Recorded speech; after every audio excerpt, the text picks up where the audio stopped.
AJ, how are you? Hi, Amber. I'm good. How are you? I'm good.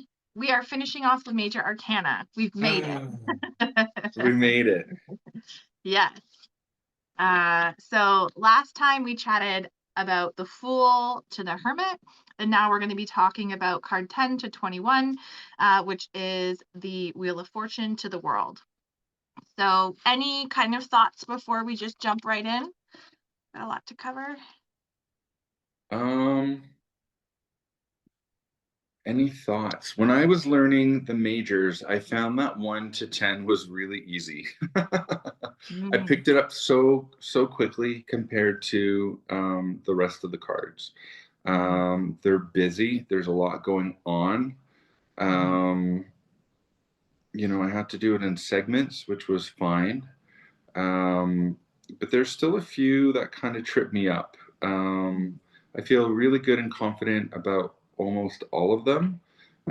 Some of them, like the Tower and the Devil, they just kind of really have their meaning and the symbols and what they what comes up for me when I read for people or myself. But then there's a few like Temperance and the Star and Judgment that kind of are a little bit lacking for me. And that's fair. Like, even as Yeah. I was going over them, there's some cards that I have more of a comfort with. Mhm. And I think that there are cards that come up more often than other cards as well. And they're just so rich with symbolism too. So, there's certain, like, whether it's like Egyptian symbology, different Christian religious, um, some like different types of cultural backgrounds, Yep. that a lot of these figures, icons are taken from. There's a lot of like alchemic symbols, where if you don't have a familiarity with those already, then it can be a challenge to learn, um, and then be able to understand like how that symbol can come up in any way for some type of guidance when you're reading Mhm. cards. So in the Major Arcana, it's major. It is these big experiences that we have. These are the profound like shifts and changes that we experience at like a soul level, whereas the suits, they're more the day-to-day experiences that shape up more of like mundane life. And the Major Arcana, it's something that we can travel through many, many, many times. And whenever like a Major Arcana comes up, I know that this person is like really working to evolve, because Mhm. the basis of the tarot is to help your soul evolve, to reach enlightenment, um, and just to reach a different kind of version or expression of yourself that feels very much in line with like who you are and like what you're here to do. So there's lots that we can look at and that we can take away. Yep. And that's what I love about kind of the tarot, though. It's always something that you can come back to, and it's always something that you can keep learning. So I've been like studying tarot for 5 years, and I'm still learning. Mhm. And I'm even, there's a few I was like, oh, I didn't know what that meant before. Um, so yeah, all right. So so let's jump in. I have the Wheel of Fortune up here. We'll zoom in a little bit. This is one of those cards. So we're starting off with already a card that's so rich in symbolism, and drawing from many different, kind of like areas of expertise, maybe we'll call it. So we have like like astrological associations. We have like alchemy symbols. There's different types of like animal characters with different types of folklore that we're seeing here. There's different Hebrew letters, and then there's English letters as well. So starting off with a bang. So card 10, it's the Wheel of Fortune. It really represents a very active fire energy that's ruled by Jupiter. And the main kind of keywords that I have for this card are fate, destiny, fortune, good luck, turning point, change, destiny. Sometimes people even read this as reincarnation, and it's Mm. absolutely, it's like the midway point. And in numerology, tens are conclusions, right? And then if we reduce the 10, the 1 plus a 0 is a 1. So that's a new beginning. And that's a very much a number of leadership and initiation and beginnings. So even in the numerology of the card, we're seeing that ending, beginning. If you are someone who resonates with talking about cycles of life. So major symbols. I have some of them. I don't have all of them because one, I'm also like not a symbolic expert, but these are just like the primary symbols that you're going to notice. So first and foremost, we have the wheel. That's what's dominating most of the center of the card and is the main imagery. And wheels can represent sun, direction, change. We can think about engineering and progress and movement, right? Things that are going to help kind of like speed up. So the alchemy symbols that are here in the center are mercury, sulfur, water, and salt. And some believe that these are the secret ingredients that were made, that were used to make the philosopher's stone. The Hebrew letters that we have here are Y, H, V, H. And this is more of a religious expression. It can be interpreted into Yahweh or like Lord or God or divine being. The Sphinx that we see here at the top, wielding a sword. We've met the Sphinx many times before, most primarily in the Chariot. And this really represents unity, diversity, protection, power, and with the Sphinx yielding that sword of truth, there is some type of communication or thought clarity that's associated with it. So maybe it's like making a decision, and and if you're drawn to this symbol, it's getting clarity in making a decision or having clarity in some type of division. So there are also 4 characters that are on the corners of the card, and each of these 4 beasts or beings, however you want to read them, they are associated with the fixed signs in astrology. So there's more of like a human kind of iconography here, and that can represent Aquarius. We have a bull that's here, which represents Taurus. Um, and then we have the lion, which represents Leo, and then we have the eagle on the top right, which represents Scorpio. And each of these kind of beings, they're appearing like they're studying, they're reading, they have books, and they're winged. We'll meet these characters again in the last card of the world in 21, where we're going to see that these characters have now evolved into their fully expressed forms. So because they kind of have these wings and they have these books or journals or notebooks, whatever it is that you feel drawn to call them, it's almost as if they're studying, they're learning, they're taking down information. And the wings can just represent like higher perspective. There's very much this divine association with wings, depending on how you relate to them. And they're also kind of like symbols of protection or guardians. And fixed energy in the zodiac is important here as well, because this is very much a card that represents a transition point in the major arcana. And that's what fixed energy does. Fixed energy is between cardinal and mutable. Cardinal initiates, mutable brings us forward, and fixed energy adjusts in between. So it takes everything that you've initiated and you started, and it changes it or alchemizes it, however you want to talk about it, into something that's going to catalyze change. So it might not seem like a lot is happening. This is a lot of energy that happens behind the scenes, under the surface.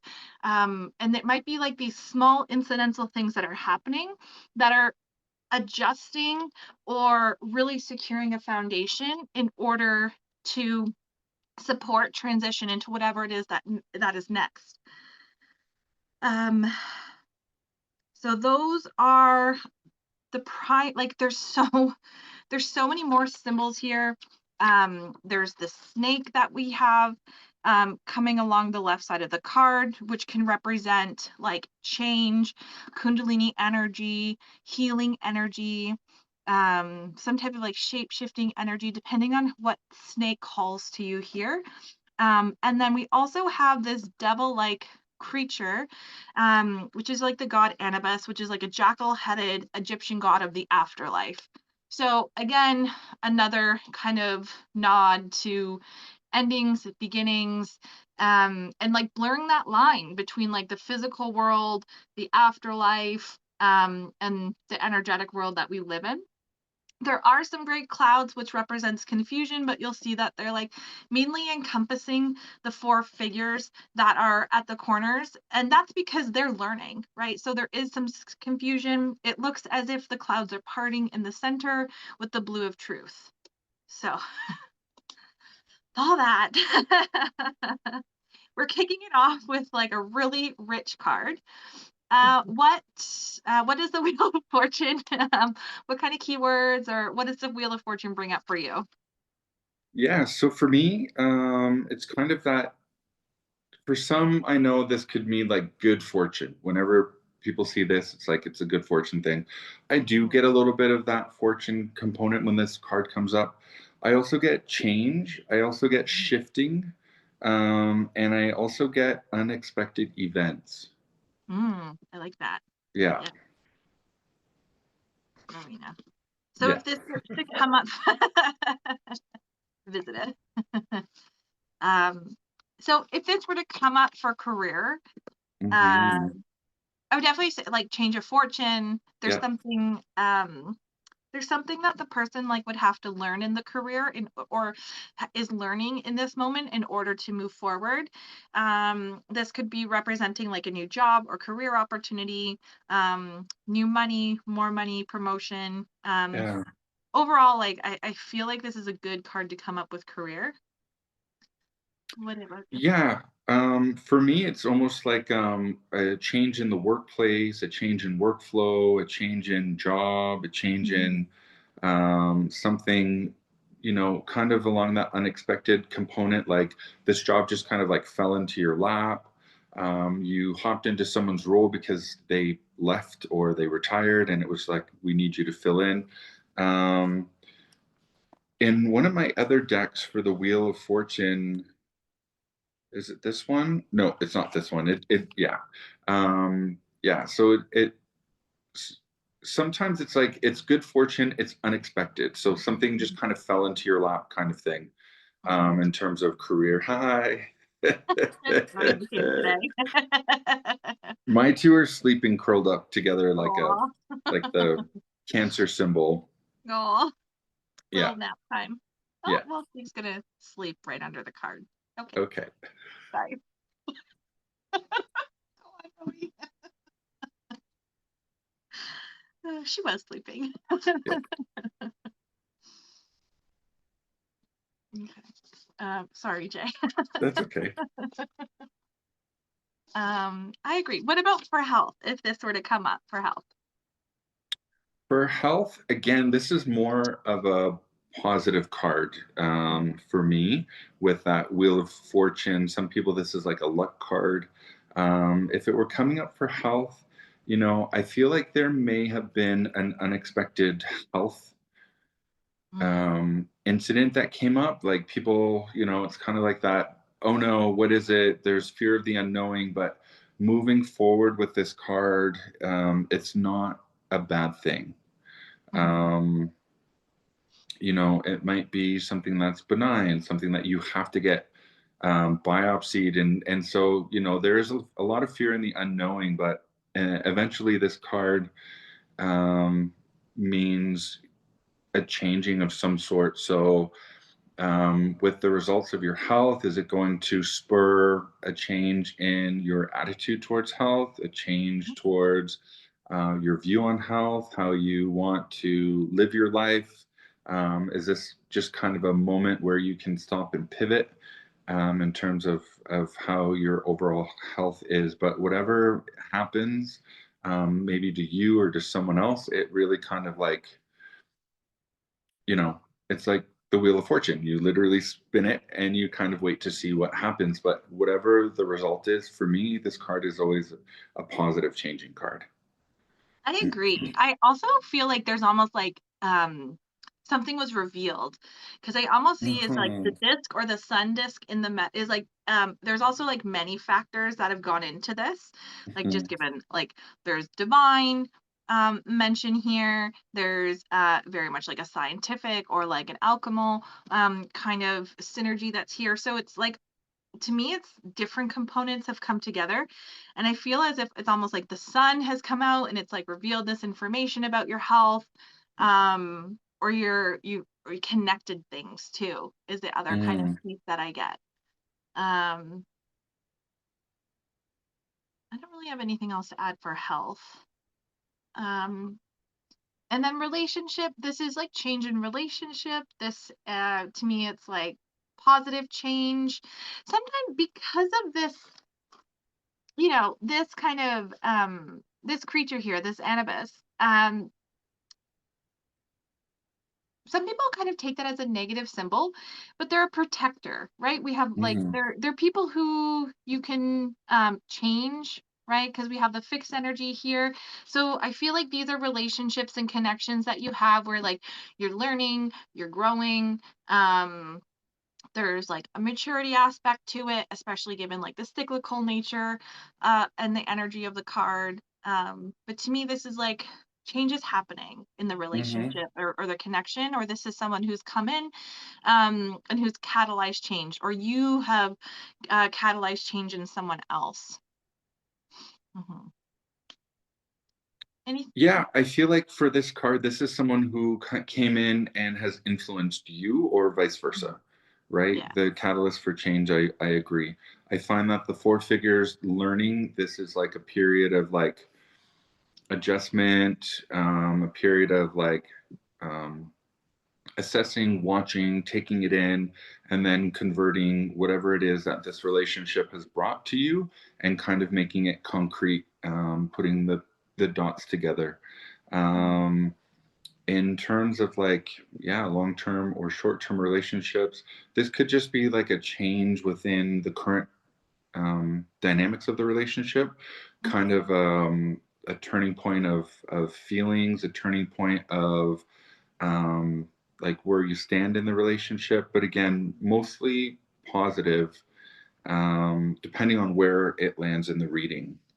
I Agree. could maybe see that this is the, again, because it's cyclical, the ending of a relationship, but you Mhm. taking away things that will help you in future relationships. If, you know, not being negative, but I if there agree. was a relationship that ended, you learned a lot from this. You learned a lot about Yeah. yourself. You learned a lot about how to be in a relationship. And this is you being the student, taking that away, learning to protect yourself, learning to you know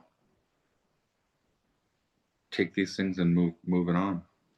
I agree. And to me, this is kind of the inevitability, right? Change is always inevitable. Hmm. So whether if it's ending, and just because something's ending doesn't mean something's like coming in, it's like it's just you're closing, because we're closing that early part in the major arcana, right? So Yep. I feel like by the time that you're hitting 10 and over, there is this wisdom element that comes into play. And so just kind of like reaching those pivot points Hmm. as like an opportunity, as opposed to like grief and ending. Yeah. Like Yeah. I don't get a lot of grief with this card. I get like I wealth don't and either. change. Yeah. Yeah. Um, any overall keywords or anything that we've missed with the Wheel of Fortune? Um, Yeah, so I don't really look at this card as like a lucky card, but I do see like a change in fortune, a change in Mm-hmm. direction, a change in perspective of life kind of thing. Yeah. I So agree. overall good. I agree. Happy to see the Wheel of Fortune come up. Yeah. Okay. Next is the Justice. So this is card 11 that we have here. And we're meeting some common symbolism. So we've seen pillars many times before, in the High Priestess and the Chariot, even in some of like the wands of the minor arcana. Pillars are like one of those like main or primary symbols that are used, and they represent strength, balance, almost like a portal, a doorway, an opening. Um, they're oh, Rowie came enough just to put some water on my notes. I don't know why her paws were wet. Um, so we have the sword here that the justice is holding, and that represents like truth, protection, and action from judgment. This is very much a card of like cause and effect. And this Mm-hmm. is the point in the major arcana. If I do this, this will happen.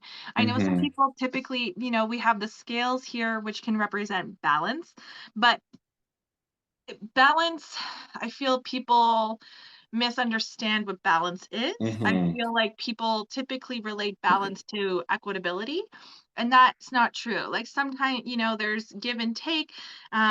You're going to show up differently every time. You're going to be given different types of things, and when you weigh one thing against something else, the scales will change. So, yes, we're representing justice, we're representing balance, but we're weighing options. We're trying to make decisions here. So we also have the veil, which is common. Actually, this whole background shows up in the High Priestess. And it also shows up um in the Hierophant as well. So the veil here, sometimes people, like I've read that it's almost like this side of it that we can see is like the courtroom and where the decisions are happening in the private, and then the veil is like the rest of society. So it's like making decisions and just and like going kind of like an inward, but getting counsel. And then the last I don't know why there's the crown, which always represents authority. The red robes, which we've seen many times, really represent like integrity, vitality, and the green gives it that grounded element. So passion, meeting with grounding. Um, those are the primary symbols. So my key words for justice, card 11, are equity, fairness, legality. This can represent legal issues. Truth, cause and effect, fairness, revelation of the truth. And then I just have like cause and effect again. Yeah. What is the justice when justice comes up represent for you? Yeah, so for me, I get obvious justice, like that law legal component of it. Mhm, For me, there's also a little bit of karma, like what you do and what you put out in the world can come back at you. mhm, But also the things that you decide to do in your life, since this is a life path thing, it's more of, having a little bit of a forward thinking moment of like, what are the consequences of my actions? So that, mhm, yeah, that cause and effect, but it's more of like, the effect, mhm, right? Like what what you put out there or what you have put out there in your life, what is coming back to you? mhm, If you put out something negative, what is going to be the consequence, and also kind of that karmic rebound as well. mhm. Hmm. I agree. So if justice were to show up for career, Yeah.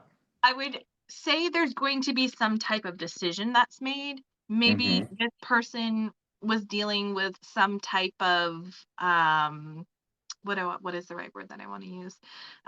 Performance plan, or they were, maybe they're having like their end of year review, or maybe there was an incident in their workplace. Or this might even just be somebody who is really reconsidering like their career path because it is a Hmm. major theme. But it could represent, maybe this is someone who is looking into law, um, any field of law or fields of advocacy, Hmm.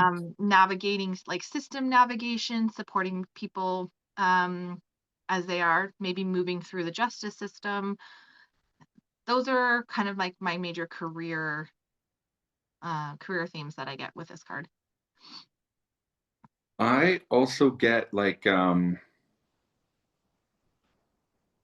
like a karmic thing, like Mhm. in terms of career, I really strongly get like, did you do something wrong? Did you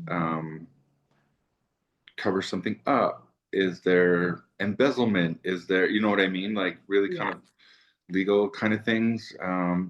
What are you putting out in your work? That's going to come back to you. Mhm. I get that strong advocacy component with a career. If someone is, if this, they want to know what career path they're moving to. Mhm. Um, um, and what else do I get for career? Someone who, um, it could also just mean how you carry yourself in your career, right? Like you always take a look at what the cause and effect will be of all, like the repercussions of the things that you decide, Mhm. repercussions of a merger, a repercussion of a sale or purchase. It might just, to me, be a little bit of the person's personality and how they navigate their career as well. There's really this, like, protecting the future element of this Mm-hmm. card, kind of like what you're saying there, and this is a card of perspective, I get as Mm-hmm. well. There's an ethical component to the Yeah. card. Um, absolutely. With health, I don't know, this card with health, I get, like, that someone has to make a decision. Again, the legal aspect, there might be, um, some type of legal component, maybe like malpractice or whatever that can Mm-hmm. be associated, but that's something that's more of like a rare occurrence. But with health, this is like if you know that you've been sick and you haven't really done anything about it, this is the kind of like this is your chance.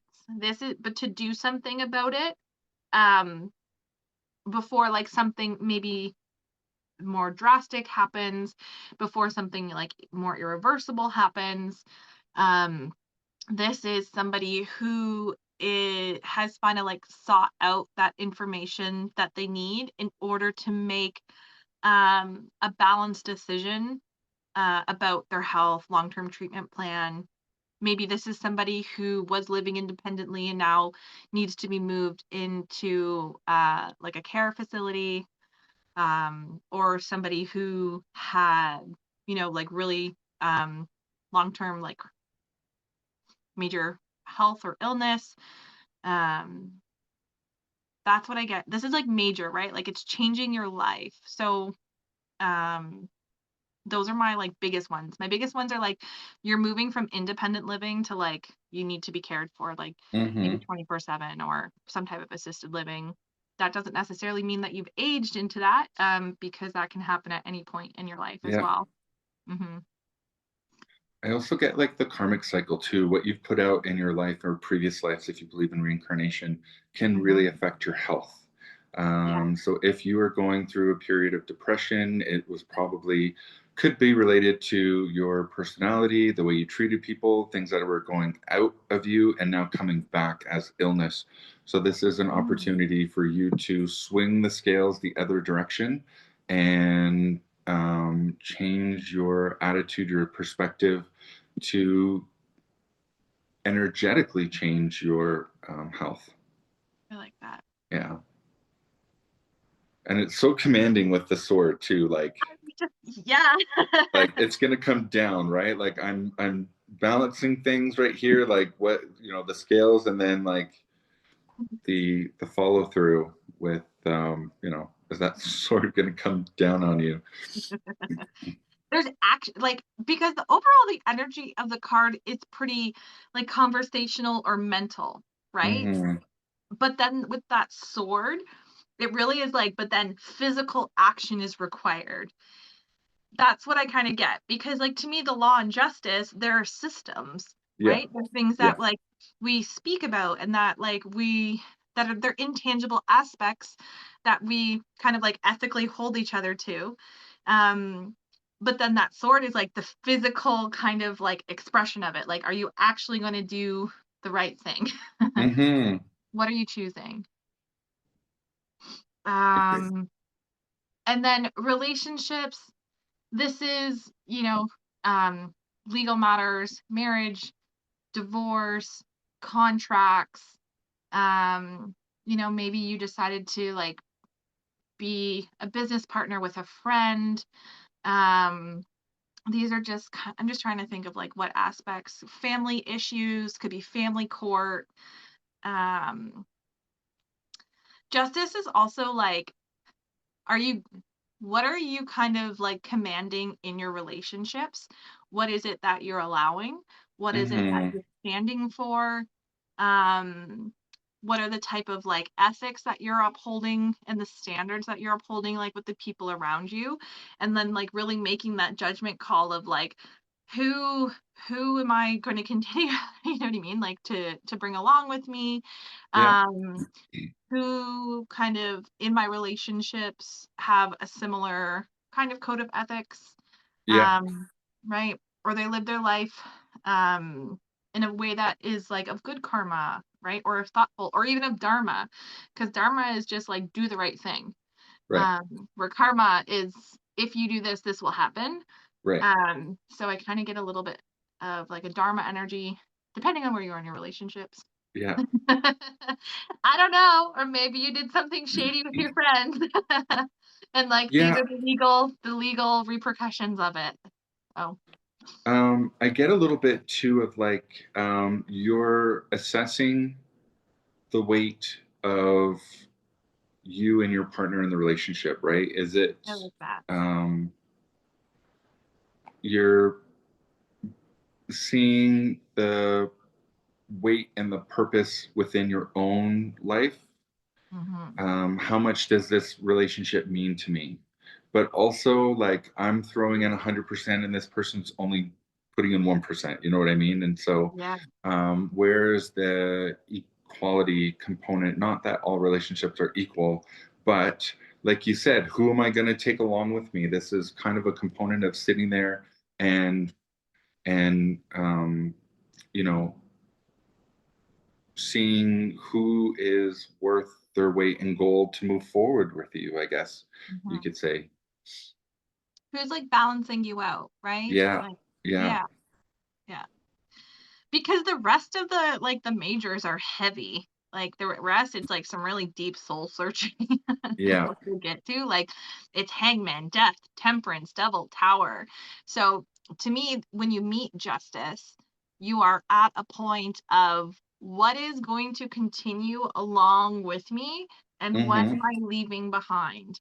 Whether that's career, health, relationships, any type of internal examination as well, right? Because if we want to like mhm, turn the tarot inward, it's like even within yourself, what are those things that you're leaving behind? What are those things that you're taking with you? Who are the people? I kind of get like you're getting kind of like your crew or your people like all aligned before you who's going to be celebrating with you too. yeah. Um we love justice. And justice is 11. So 1 and 1, it's another decision point. It's a decision card. Um and it's like a portal. It's like, okay, now we're changing and we're expressing ourselves differently. Okay. Anything else for justice? No, I do like that portal component though, because just like in the high priestess with the two things, you're saying like, is that an entryway into another dimension, another time, another, yeah. Yeah. All right. Hmm. Card 12. This, okay, surprisingly, I don't normally like, actually don't get the hangman too much, either in personal or professional readings. So as I was like going back over my notes, it was interesting to dig a little bit deeper into some of the symbology. But overall, there's a figure, they're hanging, there's a T like shape here. It appears to be a tree that the figure is suspended from. They're hanging from their right leg. They're wearing like a blue.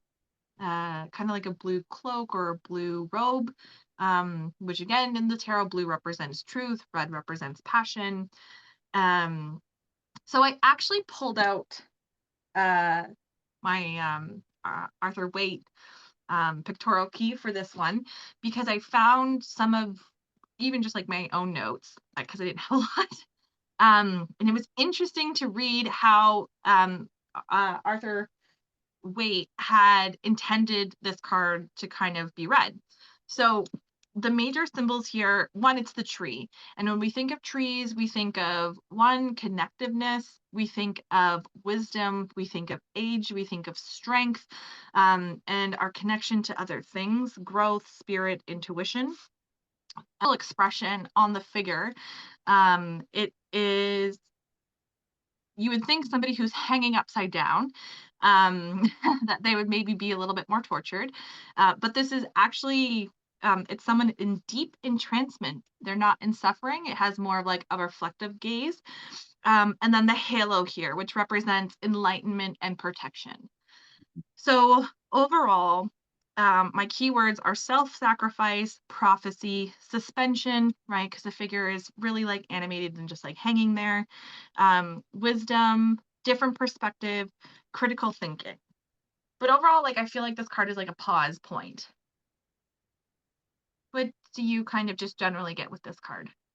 Yeah, I get the same thing for, looking at someone who is hanging by one foot. His hands are, I don't know, steadying him against Hmm. the trunk of the tree. Are they tied? We don't know, right? So when you take something and you flip it upside down, you're looking at it from a different angle, a different perspective. But he's hanging out and he's chilling. So I do definitely get that pause component, Hmm. but I also get like a change in perspective. I get a suspension, not in a physical suspension, but in a time suspension. And you know, other thought that I got from this card is he taking the place of someone else, Oh, right? interesting. Because um, or did he replace himself with someone else? So I get a little bit of that perspective component. I get a little bit of a time, physical space pause, and I also Hmm. get sacrifice. In the sense of like, is he replacing someone else, taking their penance or whatever? But also like, what have you sacrificed, right? Hmm. You can cut yourself down maybe at any moment. Does he have scissors behind his back? Like, so there's a lot of that extra interpretation. Um, how did you Hmm. get up there? Did you hook your own foot? Did you set a snare and do it yourself? And now you're hanging upside down, like just having Hmm. that moment of like, how did I get here? Yeah. Yeah. I, So different perspective, time pause, um, and yeah, that's what I get from this card. I like that. Hmm. So if there were to come up in career, I would, this could be someone who's like been unhappy in their job. Hmm. Actually, I kind of just had this experience with someone. They were like kind of complaining about their job, and I offered them some new perspective, and they were like, "Oh, actually, you know what? My job, I'm actually like okay with my job." So, Yeah. I mean, the grass isn't always greener on the it's other side, true. right? It's true. Or sometimes you just get, we create our own little worlds, right? Hmm. And if you're only kind of operating within that wheel of comfort, and in like the mundane day to, like you go to work, you go to the grocery store, you go home. And if that's all that you're doing, your perspective is going to be limited. So to me, this is somebody who, especially in career, has kind of like maybe they shadowed or they talked to somebody or they went to see somebody and they were like, oh, actually, like now seeing that, because there's like the illumination over the head, which gives this Hmm. like mental recognition. Um, Light bulb moment, aha it, moment. yeah, yeah, of like, oh, now I know what to do, or, maybe now I need to change my job, or I'm going to be grateful for my job that I have. Yeah. Um, this could be also like, are you hanging yourself? Are you, Yeah. um, yeah, not too much for career. I typically get, but I will say this will most likely come up into career just when people who are like bored. Yeah. They're in a really stagnant point. Hmm. Um, Agreed. I think this comes up for everything in that moment in someone's life, right? Like if this is the journeying side of your of the deck, then this is definitely like a pause, perspective, thought. For Hmm. career, I don't get anything different other than yeah, like What about for health? for health, this is someone who is they went to the doctor. The doctor says, "Holy shit, your blood pressure's through the roof." And this is them saying like, "How did I get here?" Hmm. Drinking beer, eating at pubs, chicken wings and pizza, beer, having a job where I sit in the office. You know what I mean? And um, just having that contemplative moment of, now I'm going to be on medications. Do I want to listen and do health changing things or just take the pills because they keep my blood pressure down? So Hmm. this is kind of just one of those cards where it's like you've been presented with something and now you have to ponder, have a little bit of a you know walk down memory lane, how you got there. And then, you're upside down, you're just chilling. Maybe you have a light bulb moment, maybe you don't, maybe you click that light bulb off yourself.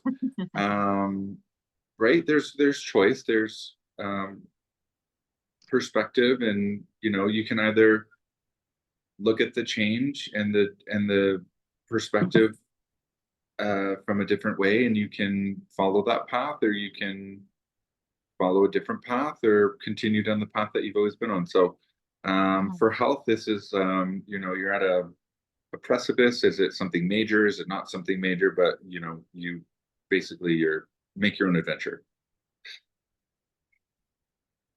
I agree. Yeah.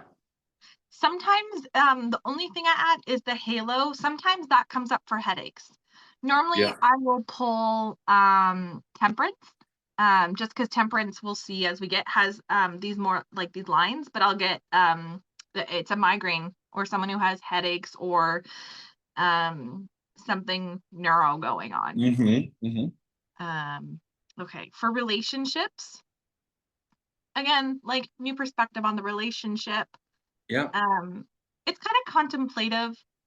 Right. Mm-hmm. It's still kind of in that assessment when we're looking at justice, moving into the hangman is like, okay, now I've kind of taken in all this information. I've weighed it. Now this is almost like that rest period before action, before making a decision. You're seeing the relationship in a different way. You're seeing how you have changed, right?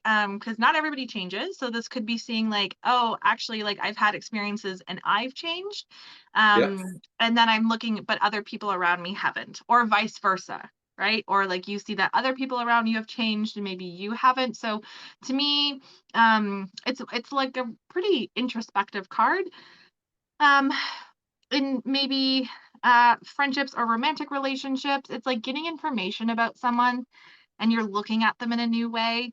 And you're kind of deciding like how you want to allow that energy into your life.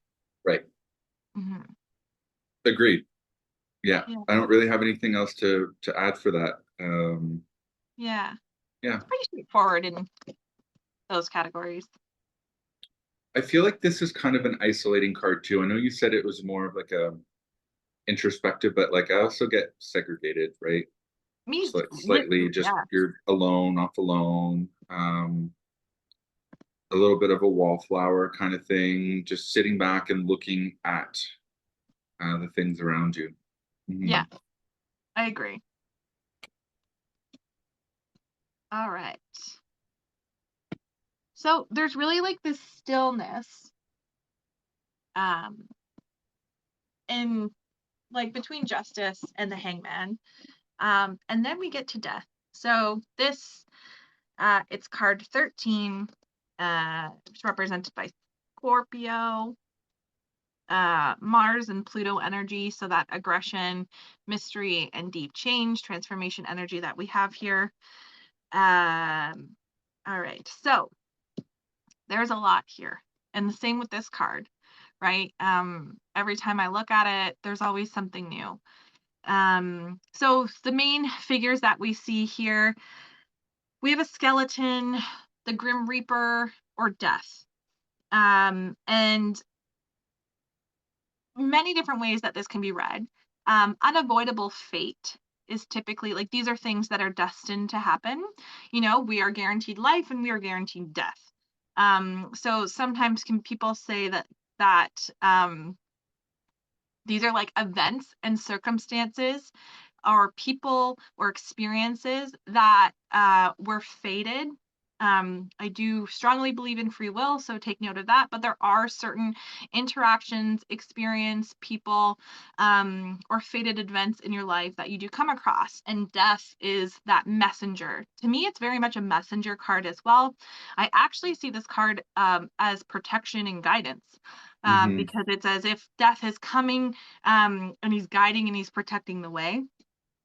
So the armor represents like battle and protection. So we have the red feather that we see a lot, especially in the wands and in the pages. And so that red feather, it represents like life force, and that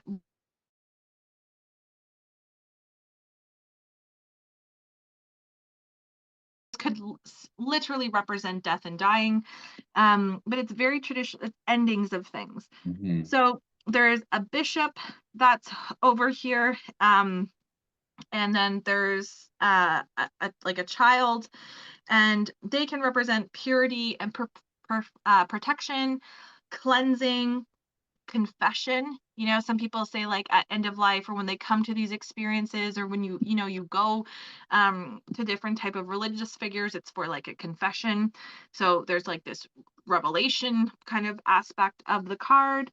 There are figures, they're on the ground, they're in various states of capacity. um so there's like some casualties, right?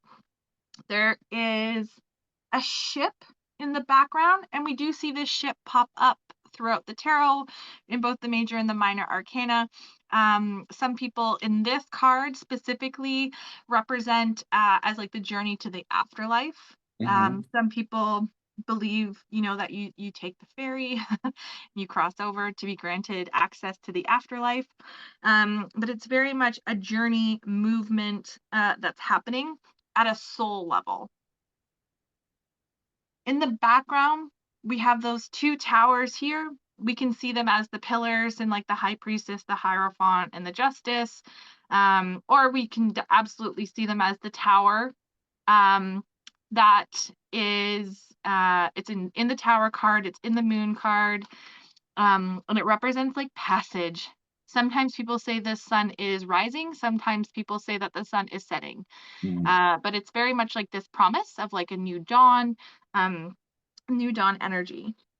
Um, so the white horse, purity, strength, and power.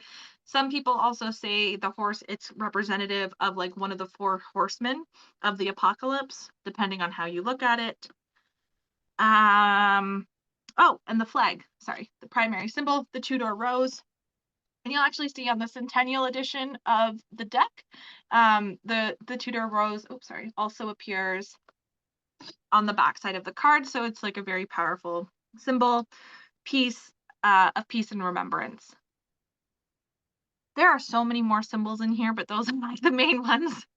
But overall, this card represents to me transformation, mortality, can represent suffering, end of a cycle, metamorphosis, big change, and just transformation on all levels. Hmm. Hmm. Agreed. Yeah. And this is like, because the other cards, there's lone figures, right? Like, except for like the Mm. lovers is really, but in the 13 cards preceding this, there's typically a figure with a being. Um, in the lovers, we do have like the two human figures, but this is really the first card in the Major Arcana where we start to see like a lot of like other people represented. So these can be things that represent like endings. I'm just going to jump right into like the relationship, like endings in terms of like groups of people or experiences that you have with people, how you're showing up to other people. Um, but it's change, change, change. Hmm. Hmm. Yeah, I mean, you can see like somebody's maybe already dead. Maybe someone is pleading, someone is dying, and then you have the bishop who looks like he's also like pleading as well. Um, for relationships, you know, it to me this is like maybe the ending of a relationship and someone's Mhm, pleading to keep it going. Maybe somebody's already like past the relationship. mhm. Um, I really liked, I wrote it down actually that you said like fated events. So something could have already happened that was going to happen, meant to happen. And this could be the person pleading with the other person, or this to me just means like maybe something did happen, you've learned from it in terms of relationships, all kinds, family, Mhm, close relationships, romantic relationships, and this is, the again a turning point, but a transition, a transformation within you about how you look at the relationships. Um, mhm, or maybe something's been illuminated and now you have a different, from hangman to death card, again, kind of brings over a little bit of that perspective, right? Like you got perspective from the relationship, and now you're making a change, you're mhm, transforming. Yeah, mhm. I agree. Oh, and the other thing is like maybe there's been challenge because yeah, people typically associate this card with challenge. yeah, Anytime I pull it, people are like, "Oh my God, death! Oh no, it's yeah. like this in the top." Yeah, like it gets your attention. Um, so sometimes it's like if you've been going through a hard time, um, one of the things that I like too that I've read is sometimes people see this. This is again if you believe in like heaven and hell, which I know not everybody believes in, but just take it as like the metaphor. Some Yeah. people see these as like the gates of heaven, right? So this this kind of scene, it's there's struggle, right? There's sadness. Um, these people don't look happy. So maybe there has been unhappiness and there has been like a somberness to it. Death is heavy, but this is like a promise of hope, right? That things are Hmm. going to, keep going and the things are going to get better and you're not in it alone. I always say like death is a guide. And death is there to protect and to guide you. You're not doing it alone. So, um that's kind of even the relationship aspect I like to tell people that. Um they might feel isolated, but they're not. Hmm. Health, this could literally mean death and dying. Yeah. Um Health, I would very much if this were to come up with someone's health, it could be they were diagnosed with cancer, were going through treatment, and now they're in remission. It could be like it's the end of that really tough period for them or end of a period of ill health. And then we have the sun and then the two towers in the background with that promise of hope and that things are going to start to improve. Um Also for how like this I would really um, encourage someone to change their habits and their routines because they're whatever they're doing, it might not be conducive with living like a very like happy, energized, prosperous life. Yeah. That there's things that they have to stop doing in order to improve their health. Hmm. Uh, what do you get for health for this one? Agreed. Either it's ushering in some help and support and the need for change. Mhm, With the skeleton carrying the flag, it's like I could lead you to death or I could lead you to the light kind of thing. mhm, And for health, I get a little bit of, yeah, like the ushering of hope as mhm, well with the, I know it's the black flag, but like I kind of see the white horse and the white flower on it as like being a sign of um, um, like of hope. Yeah. Yeah, Um, easily could be like the white dove for me in this card. mm, Yeah. I like that. Hmm. There's a lot of power. So to me, like, if we think of horses and we think of like horsepower from the Hmm. sun and we think of solar power, very much a Scorpio theme of power.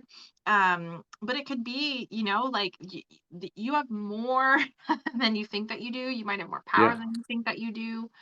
Um, this could like near death experience, all those types of Hmm. things.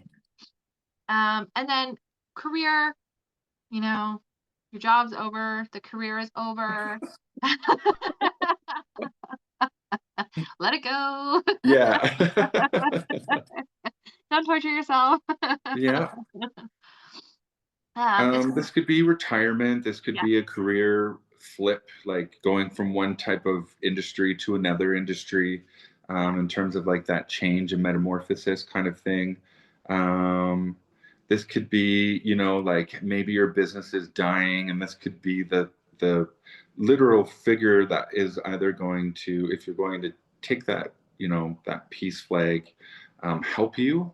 Mhm, Who's to say that the skeleton death is, the bishop is begging, and there's still kind of two children who seem to be on the alive side. So this could be like a please help us, kind of white flag, white dove mhm, kind of thing happening in terms of career.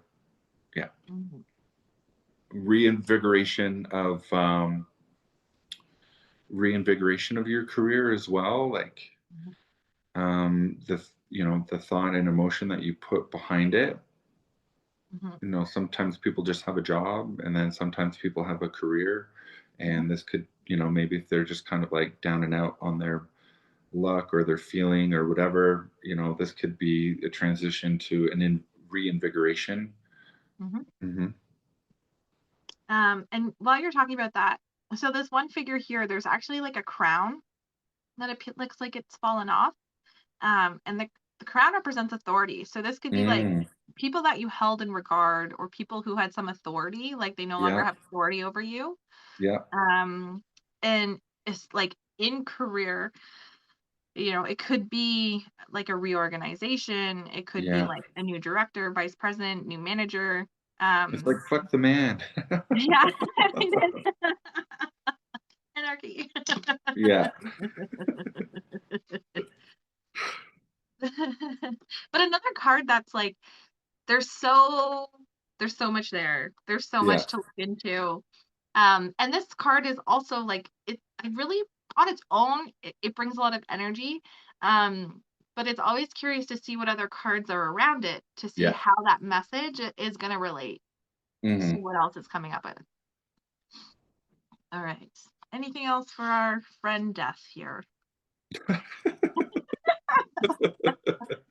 Nothing more for our friend Death. uh, all right. Card 14 is Temperance. Honestly, so this is a card I've been pulling a lot. Actually personally, so I never really um I don't know, had a great understanding of it, but um temperance can come up in so many different ways. So, first off, the symbology. So, we have the square and the triangle, which represent like fire and earth. So, here we have that alchemy symbol coming, and similar in death. So, sometimes people say that we're in death, we have these two pillars here, and we've gone and we've made the long journey. Sometimes people see that as you then come out the other side down the path, and then you meet temperance. So if we're Hmm. looking at the tarot as like a continuous story, that's what you can look at it as. What have we got? Okay, so we have the cups and the vessels here, which we've seen many times before. And the figure is like pouring water from one hand into the other. So sometimes people see that as past and the present. especially when we're coming out of card 13 into 14 from Death to Temperance. There's a really like revival nature of it. These could also represent like the angels that you meet at the gate of heaven, if that is an interpretation that you are using with the card at that time. So the sun, again, spiritual illumination, consciousness, solar power, and gold. For whatever reason, the symbols, the alchemical symbols in this one really stand out. Um, so the angel can also, sometimes people say it Archangel Michael, some say that it's Gabriel, whatever. It's some type of angelic force. They're wearing a white robe of purity. There's one step, um, one foot is on the land, like the grounding force in the physical world. One foot is in the water of the spiritual or the intuitive nature. So again, representing um, our existence in both the physical and the intuitive kind of like energetic bodies that we live in. So my keywords are like balance, attune, harmonize, patience, finding meaning, moderation, and being tempered. And to be, it's literally like being tempered is hard because you're being shaped by experience. So someone's probably going through something probably difficult or a lot of change. Oh, and here are the the temperance has again that halo that I was talking about a little bit earlier before, and here we have kind of that energy, and that's just like thoughts, energy, um, coming from the head Mm-hmm. of the being, enlightenment. Some of the symbols just above the triangle, did you talk about it? The Hebrew letters right at the collar line? Sorry. Yeah. So the no, I didn't. But that again, Okay. where we saw that in thank you, where we saw that in the Wheel of Fortune, it's coming up again in Temperance. And those letters are YHVH again, Yahweh, that spiritual present, that Mm-hmm. universal godlike energy, whatever was within your belief system, but that the Hebrew letters are to represent the same that we met in the Wheel of Fortune. Spiritual, very spiritual aspect to the card. Yeah. For the 1 foot on land and 1 foot in the spiritual world, and then like the sharing of the water between the two cups, for me, I Mhm. get compromise. So, Oh, interesting. yeah. And then what else do I get? I get tranquility, Mm, and I get peace, and I also get spirituality from this yeah, card. yeah. So in career, Mm-hmm. this could be um this one's hard with well, it could just be like you might be going through a bit of a tough time or you've gone Mm-hmm. through change and now you're like settling into like this new environment or you've changed and now you're showing up differently in your work. Career, I don't have a lot for this one. It could also be like dealing with um sensitive people. Could be Mm-hmm. like dealing with a difficult to be tempered is difficult, so it's like you could be dealing with a difficult situation. Um, pay attention to like what's coming in and what's going out. With the Yeah. cups, I get that too. What do you get for career? For career, I kind of get somebody who just feels really calm and comfortable with Mm, where they are, what they're doing, mhm, whatnot. I do get a little bit of like give and take, compromise, kind of stuff.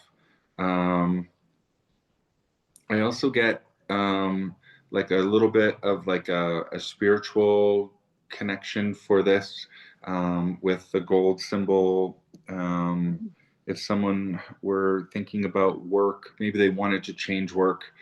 For me, this is like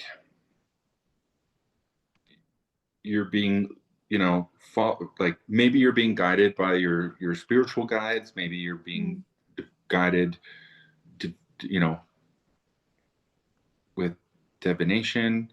mhm, Um, Follow it, have some peace with it. To me, this is like a very like I know you said like tempered, which can be like very hard.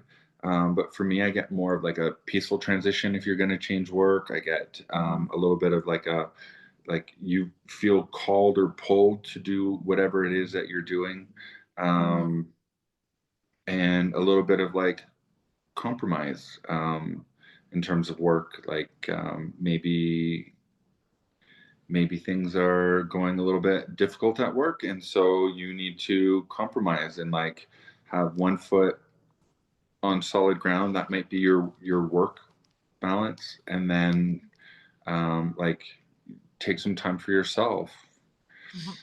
go to some water, I don't know, go to the beach. It, Yeah. to me overall it's a very peaceful Mhm. card, but also there is like a bit of like a guidance card Mhm. component to it.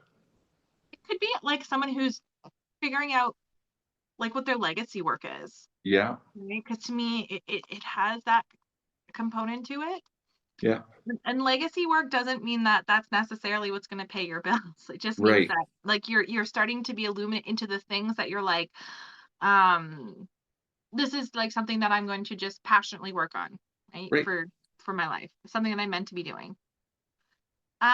For health, I actually see this very much as a symbol of hope. Sorry, I forgot to mention there's also irises here.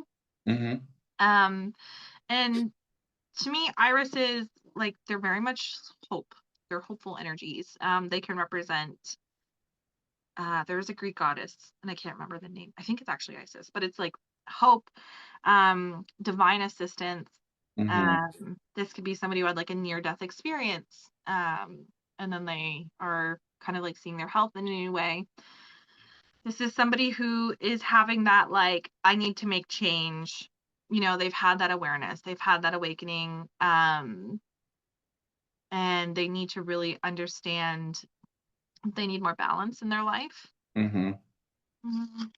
I Oh, also get yeah. to a little bit of like somebody going on a spiritual retreat, Mm, or I also see like medical mission with this. If people like to go with their religious community to other places, I get yeah. that with this. I mean, it's a very nice card. Either you're figuring it out on your own, or you're going with a group of people. But I kind of get that with this card a little bit. Yeah. And then relationships, there's probably like something needs to be balanced. There might be something that's off balance, whether it's relationship with you, friend, romantically. But to me, it's very much like a very hopeful card. Mm-hmm. And with the cups, you know, it's like that complementary relationship between people of like pouring into each other. To me, Mm-hmm. this is people that, you know, you've been more discerning. You're at card 14. You've reached a point where the figure is alone. Um, but I feel like this figure is very much found relationships and connections that keep them grounded, but Mm-hmm. there's also emotional connections, and like the spiritual component to it. Mm-hmm. And to me, it's gives me like two of cups energy. These are like Mm-hmm. healing connections and healing relationships that you have. They could also be passionate relationships because like fire and water make steam. So those are really my health. This is my headache card too. I also forgot Mm. as I was doing that. But yeah, those are my relationship points that I get from this card. Yeah, I was gonna say for relationships, this is like a fated relationship, right? There's like Mhm, divine intervention for two people to meet. mhm, This could be complementary. You know, either someone is an introvert, someone's an extrovert, but the union is actually quite balanced. I get that kind of like one foot on the ground, one foot in emotion, one foot in practicality, mhm. and I also get a little bit of what else was I gonna say? Of yeah, like a passionate partnership. Hmm. It's fulfilling. And this is Yeah. like 'cause there's an element of trust with the card, Hmm. right? I think given that the character like the image is of like an angel and we tend to like trust, you know, like Yeah. yeah. Any other thoughts or keywords for this card? No. Temperance. All right. Another shock factor card that when it appears, Yeah. people tend to be a bit horrified when this card comes up.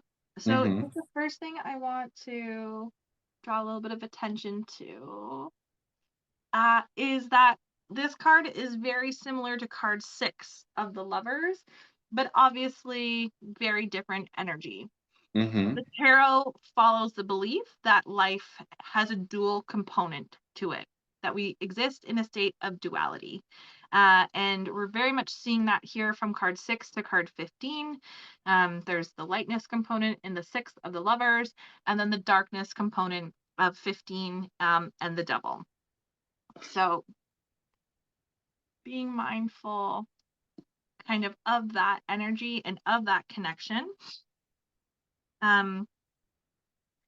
So it's the devil, or you know, we're making it really easy. Or the horn god of Mendes, which is the soul of Osiris, which is the god of fertility, agriculture, the afterlife, the dead, and resurrection. This card is associated with Capricorn in the zodiac, which is our final cardinal earth sign as we approach the end of the astrological wheel, and is typically teamed with business, industry, finances, financial health, and wellness. So the agriculture component, kind of with the horn god that we have here, it comes out to play again. The hand gesture, again, coming back and linking different cards together. We've seen a similar hand gesture in card 5, and then also in card 10 of the swords. In the Hierophant, the hand is held up and it's holding the symbol of a blessing. And then again, we're talking about duality and opposing forces. And this is the opposing hand gesture, where in the Hierophant, it is of a blessing. Some people will interpret this hand gesture as like a curse or negative Mm-hmm. or bad energy. All right. There's the reverse pentagram. Could be symbolic of poor luck. And then we have the dual figures here. So the one figure, there is it's like fruit and grapes are very consistent throughout the tarot, especially in the pentacles. So they're things that require certain conditions. Even though it's like a similar fruit, there's a very much like a range of flavors or kind of attributes that they have as they grow. So to me, I always see this as like the conditions that we exist in, Mm-hmm. and like how those, like the conditions that you're in and how that affects you. And then again, going back kind of to the Lovers card, the forbidden fruit aspect of it as well, which applies to both like the Adam and Eve and then also the Hades and Persephone associations that we have. So they also now both have horns, which is, very consistent with that horn god imagery. But horns really represent power and strength, and it can be that bull energy. And Capricorn is, again, it's another type of bull. So strength, brute force can be picked up here. And then this other, we have the flame. And again, that could represent the burning bush. But the tails also, there's a very primal nature to this card. And that with the human figures and the animal tail, it's just coming back to that, the animal nature within people, Mm-hmm. and like base instincts that we have. The wings that we typically see as being angelic are now changed to that, which look like a bat. And bats are actually really sacred creatures. They're very, very intelligent, and they're able to navigate through the dark. They rely on sonar. So there's, again, like this intuitive layer that comes into the card. Oh, and I know you asked me about the black, and it represents protection and defense. Ooh, So I looked it okay. up. So, which I thought was interesting. That was not, at least with what I found. Yes. There could be like different ways to look at it, but when I was Yes. looking it up, which I thought was interesting. All right. So keywords. temptation, seduction, bondage, materialism, playfulness, pleasure, addiction, obsession, lust, and personal prisons. Because I also forgot to mention the chains that are Mm-hmm. here and they're loose. And it's kind of like saying like you could easily free yourself at any time. Yeah. Mhm. And another deck that I have, they are held on, and the devil is like they're puppets, like marionettes. Ah, And the interesting. strings are like there's no strings, but the people are moving. Interesting. Yeah. Hmm. Yeah. So for me, for this card, I get seduction, I get Mhm. oppression, I get powerlessness, I get being manipulated. There's like this sense of bondage because of the chain, but they're Mhm. loose, right? Like they could easily unhealthy relationships that Mhm. you are kind of like drawn to or stuck to. And yeah, oppression is what I Mhm. get from this, with a little bit of like the oversight and maybe just feeling small. Yeah. Just looking at the size difference of the humans and then the Yeah. goated devil character. For sure. Hmm. Exactly. With career, this is like the golden handcuffs that I Yeah. get because the devil, it represents Capricorn and Capricorn is the boss. So you might be making good money, you might have like an on paper security, but career wise, it could be like, do you feel like you're stuck? Do you feel like you're imprisoned? Is this the prison you're choosing to live in? Because there's choice. There's very much a Hmm. level of choice that's interacted Hmm. with this card. uh Career, it could be like a domineering manager. um it could be, well, it depends, because it could be like, who are you in the card? Are you the people, or are you, this horned being? Are you the one who's oppressing people, or are you the one who's being oppressed? So depending on like what you're pulled to in the card, this is like that micromanager in my Yeah. eyes. Yeah. I get a little bit of like a unhealthy addiction to work, right? Like Yes. somebody who, I just think of like the Devil Wears Prada and how she has to go to her home and she's got a, unhealthy work-life balance, and at the drop of a hat she's got to be called in, and there's a little bit of like that oversight and powerlessness, but she loves it, right? So it's kind of like that little bit of give and take there, in terms of unhealthy relationships. This is somebody who does not, or it's kind of like the golden handcuffs, but also a little bit of like, you work hard because you play hard, or do you play hard because you work Mm, hard? Um, this is somebody who feels obligated to do a lot in their job, but they don't get rewarded for it.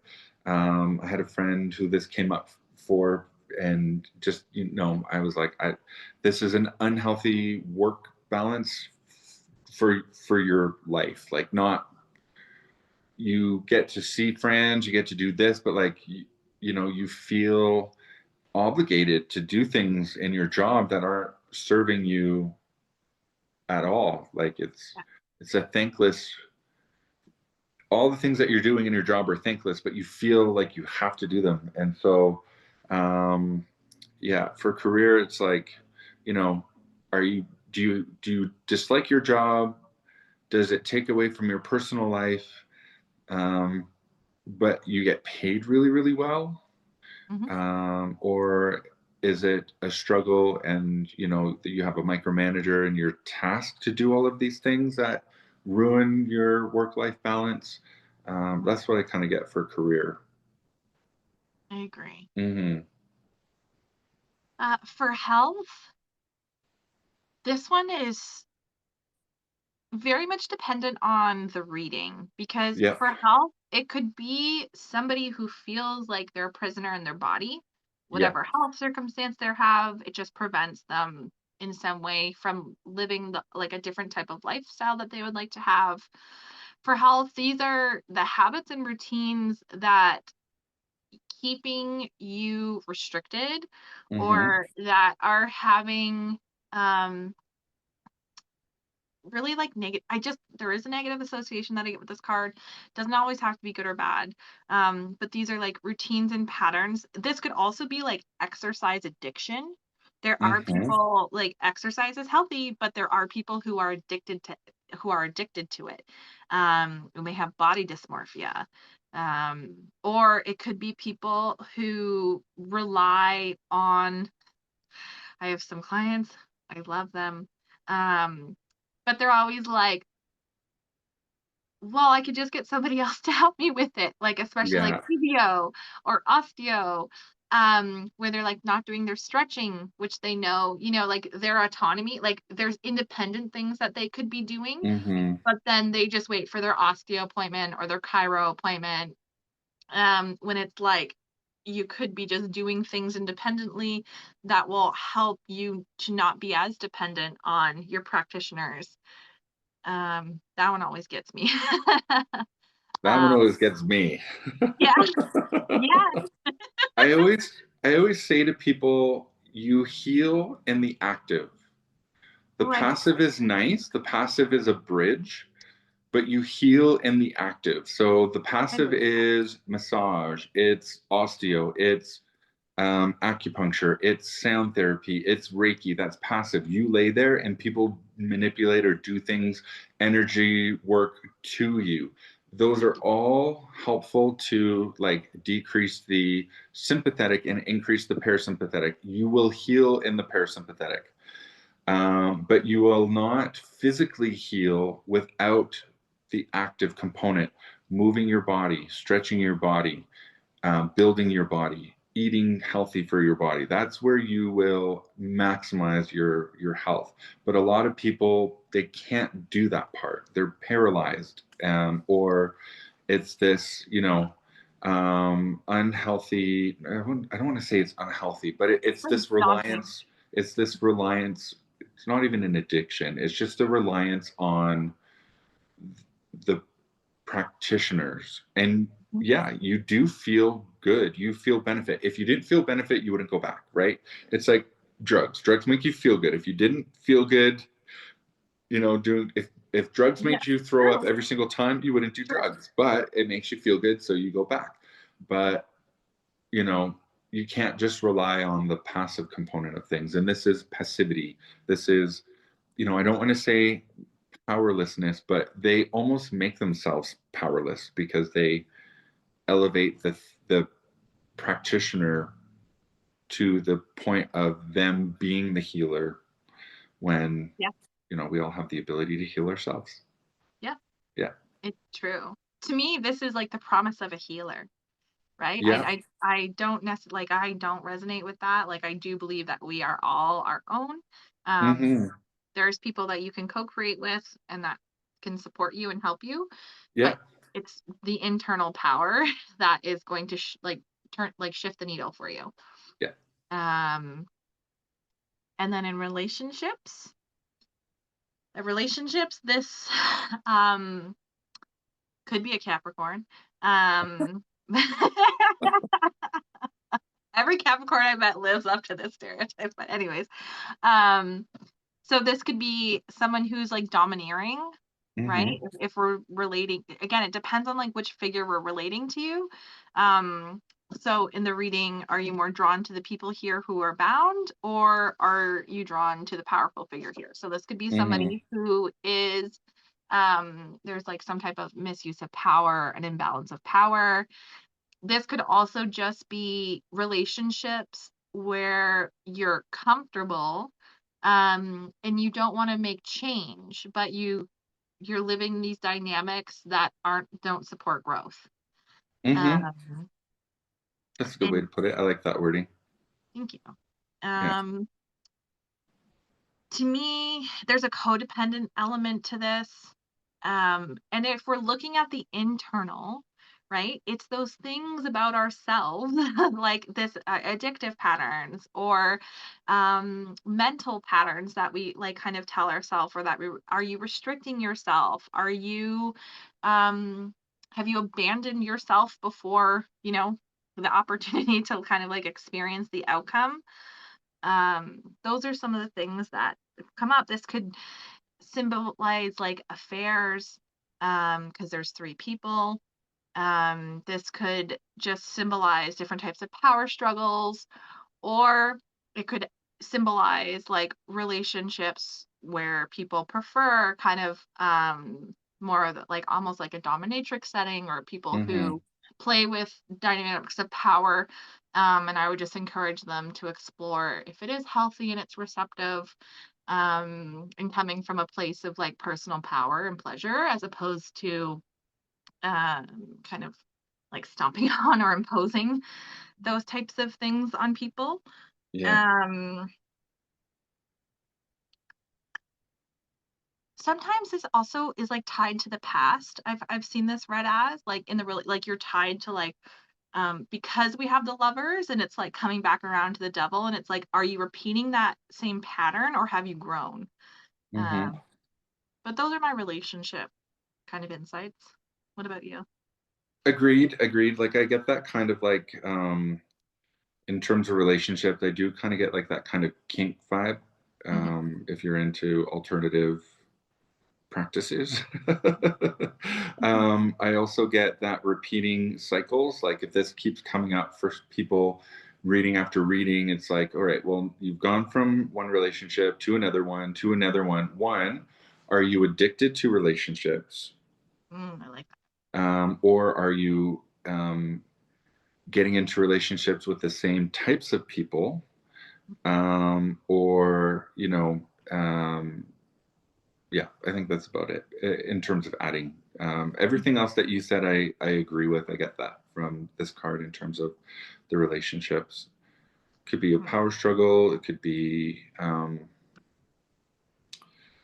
openness. I know, it's one of those things that people are starting to do now. There's trust needed, but open relationships is a thing that exists, and I can kind of Polyamory. see somebody being pulled into that but not being receptive to it but wanting to stay connected to that relationship, but anyway, um True. yeah, So there's a big poly community in the city where I live. yeah.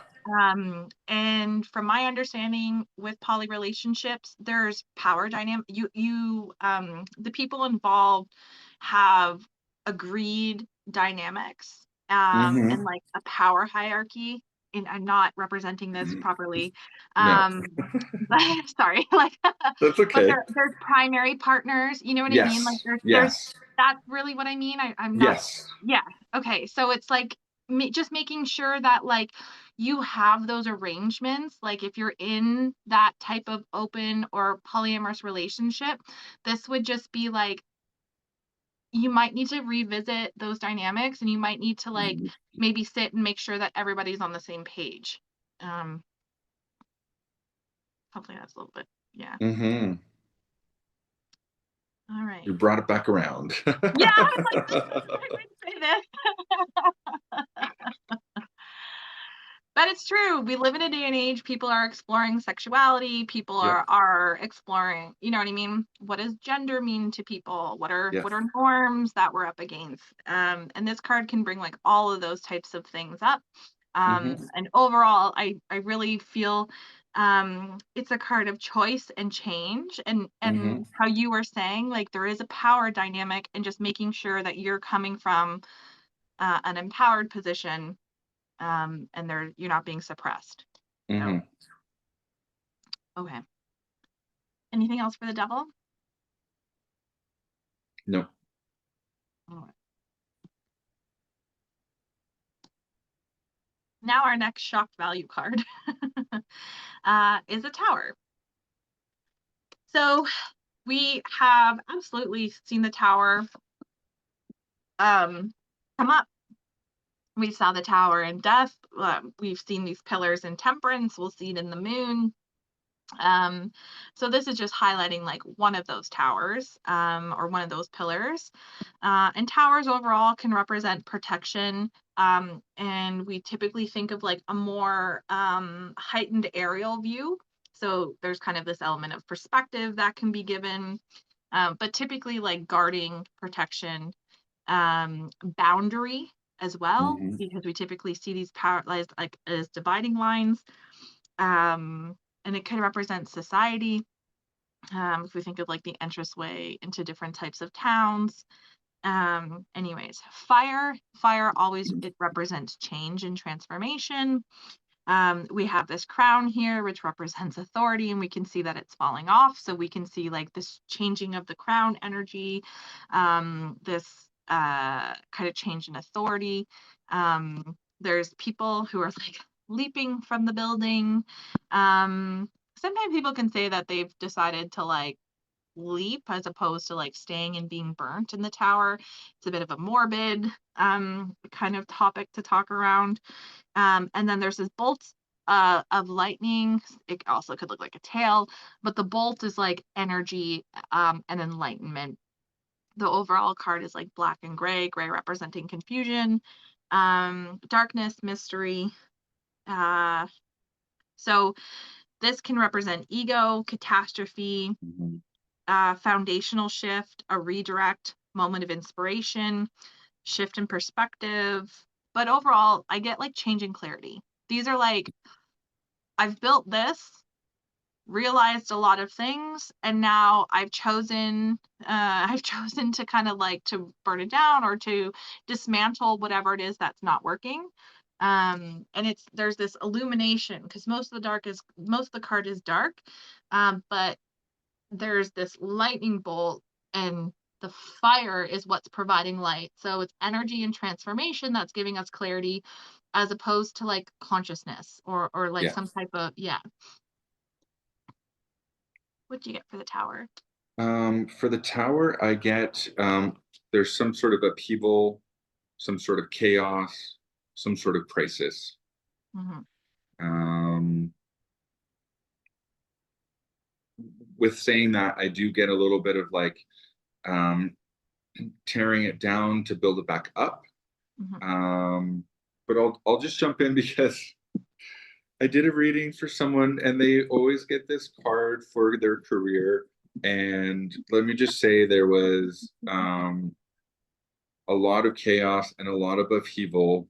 And it was a personal friend of mine, and I just felt so awful because it was, I think I did a 3 card spread and it was like, where you are now, the past and the future. And it was exactly where they were. And I was like, um, things Oh, are changing, things are looking yeah, up. I should yeah. probably offer extended reading for them to see if the tower comes up anymore.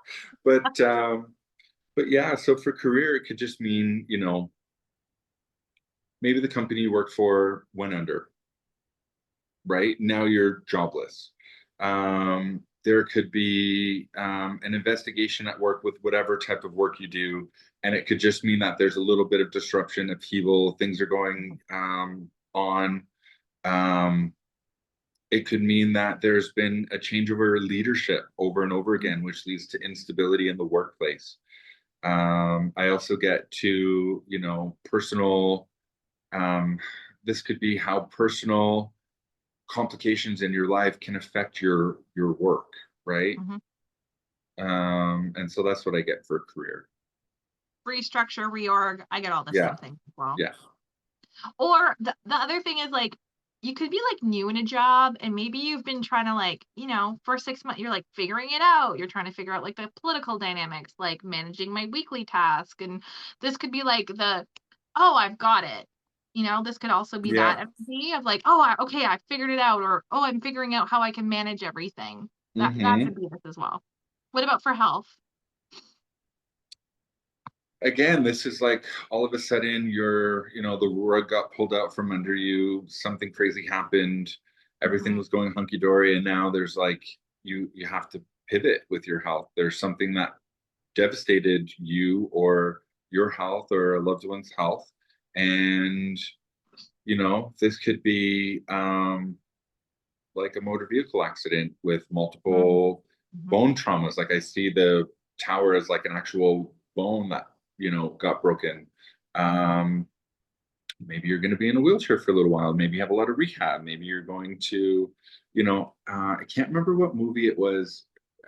It was also in a movie, but it's also the Simpsons where Bart breaks his leg and he's stuck inside, right? Mhm. And all of that kind of mischievous stuff that comes with it. But or I get a little bit of what was that movie where the lady breaks the writer's legs? Oh, yes. It, um, and makes him write a book. I don't think it's that sinister, but I get more of like bone breaking from this. Also, the people Mhm. are jumping from the burning building um, versus being thrown from it. So you were running away from something. Something got destroyed, and now you have to rebuild a little bit in terms of Absolutely. your health. Yeah, it's true. I do get like a spinal connection because of the energy. Right? The energy moving down like um things with your back or like people Hmm. like you said like some type of accident or bone breaking or Or something you literally got happened to electrocuted. literally yes, yes, absolutely. um sorry, career, health, relationship. What do you get for relationship with this? Yeah, this is a relationship that either got destroyed by someone's ego, maybe Mhm. narcissism. You fled from the relationship. I mean, in terms of, yeah, it was a chaotic relationship. Things went to shit. It could be the person's ego. It could have been you who was the one that kind of tore things down. There was a removal of the relationship. And this is just kind of where we are right now. This could be like a repair. This could be a just understanding the chaos that happened. This could be feeling bad for yourself because of an end of a relationship that could have been Mhm. rocky. I mean, divorces are not always, wonderful. So this could also be a divorce card for me. Mhm. This could be the separation. It's also rocky if you have children involved or Mhm. the rockiness of the splitting of assets. I see also with this. Um, yeah, I agree. This is like really like secrets being revealed. yeah. So you're in a relationship and it could just be like something favorable, something not favorable, Mm-hmm. um, depending. But it really like it changes your perspective on the relationship. Mm-hmm. And so you might be like reclassifying someone, like you get new information or you have an experience with someone who was like a close friend, and now you're like, we're acquaintances, right? Or Yeah. Yeah. you might have a friendship that turns into something like romantic and that can change it as well. So there's very much this like revelation, insight, clarity with the bolt and like I don't know, stuff's burning down, but there's a definite shift. Um I know the falling people always intrigues me too, and I still haven't read too much about it's like I kind of get too like you threw someone out, almost like DJ Jazzy Jeff style, like Uncle Phil literally throwing him out the front door, right? Like getting rid of something that you don't need. yeah, it's true. Mm, all right. Just fallout, right? Fallout of Yeah. the casualties along the way. Anything else for the tower? No.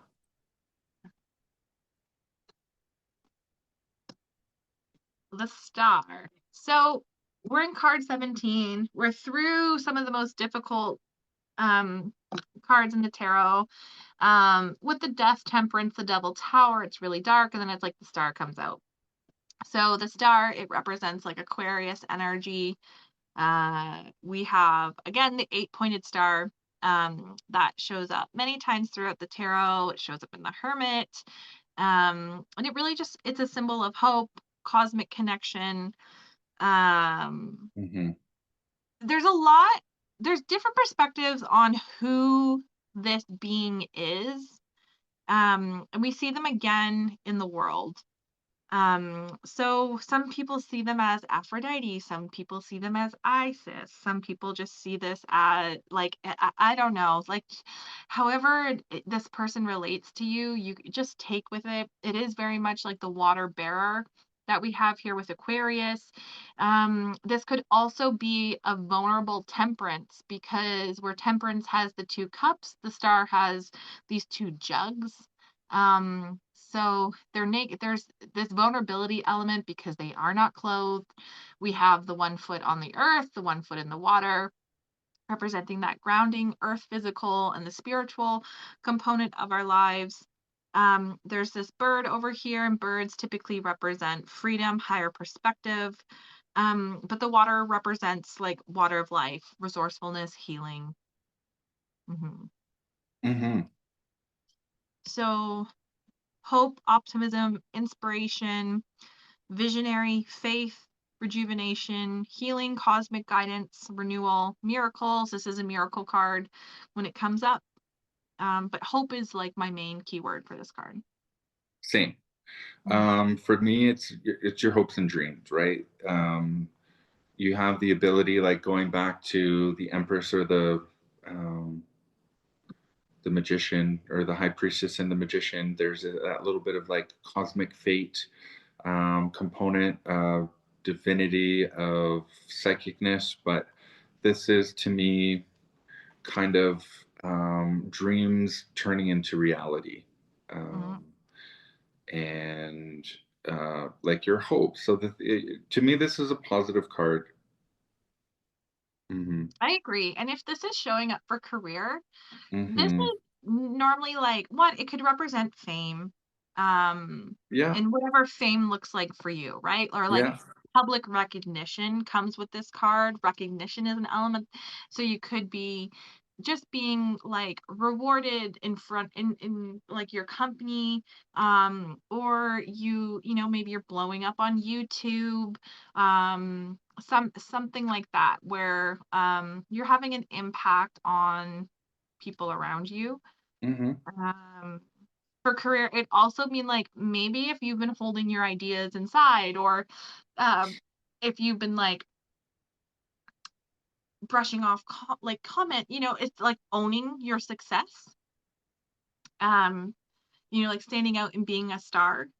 Yeah, Mhm. exactly. Yeah. So for career, I get being a standout. I get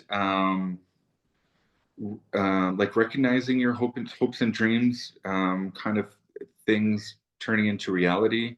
So the things that you've always wanted. I do see like a little bit of like American Idol component to it. If you if you're an artist and you finally show your paintings getting the recognition, people buying it, interest in you. I mean, obviously, if you're an artist, you want to have that recognition. In terms of your regular career, this could, I mean, it could be as easily as winning like Employee of the Month.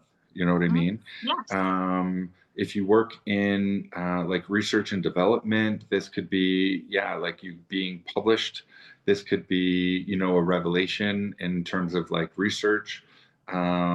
You know, this could be, uh, I always go back to TV with this one, but like if you're an inventor, you bring something to Shark Tank, them buying your product and helping Mhm. you project it. So it's a win-win card. It may even be as simple as um, um, creating and finalizing the details of whatever it is that you've been Mhm. dreaming of, right? So just kind of that discovery completion component of the thoughts into like maybe you put it down onto paper, maybe um, you know, uh, created a cookbook and somebody's wanting to publish it kind of thing. You know, it's kind of the next step to your dream becoming fulfilled Mhm.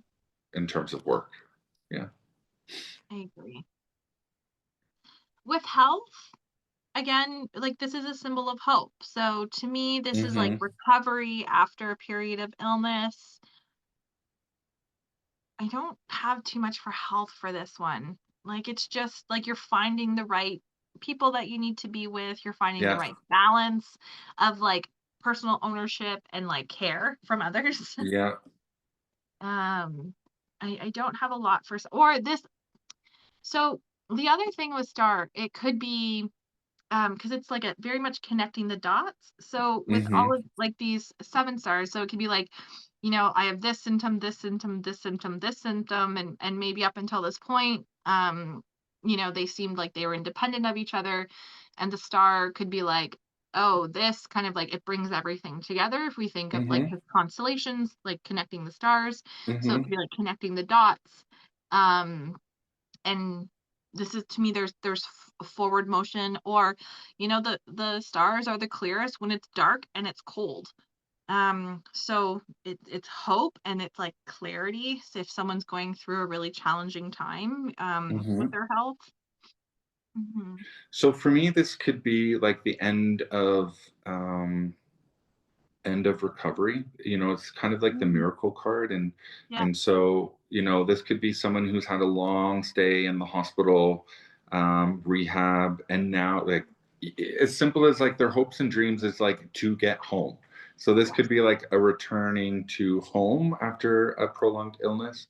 Somebody whose hopes and dreams of like becoming a um, I mean, it's kind of a career, but like a fitness influencer or a bodybuilder, or you know what I mean? Like, so whatever you've hoped and dreamed, this is it coming to reality. So if you've always, you know, if your goal is to lose 300 pounds, this is like the realization and the actualization. So this is like your goal, you're going to meet your goal kind of thing in terms Mhm.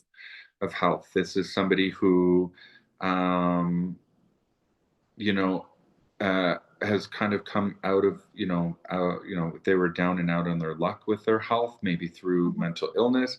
This is kind of like that light at the end of the tunnel. This might be like a moment of like feeling good. If it's like a cyclical type of depression, this could just mean Mhm. that they're in that moment of like positivity and wellness.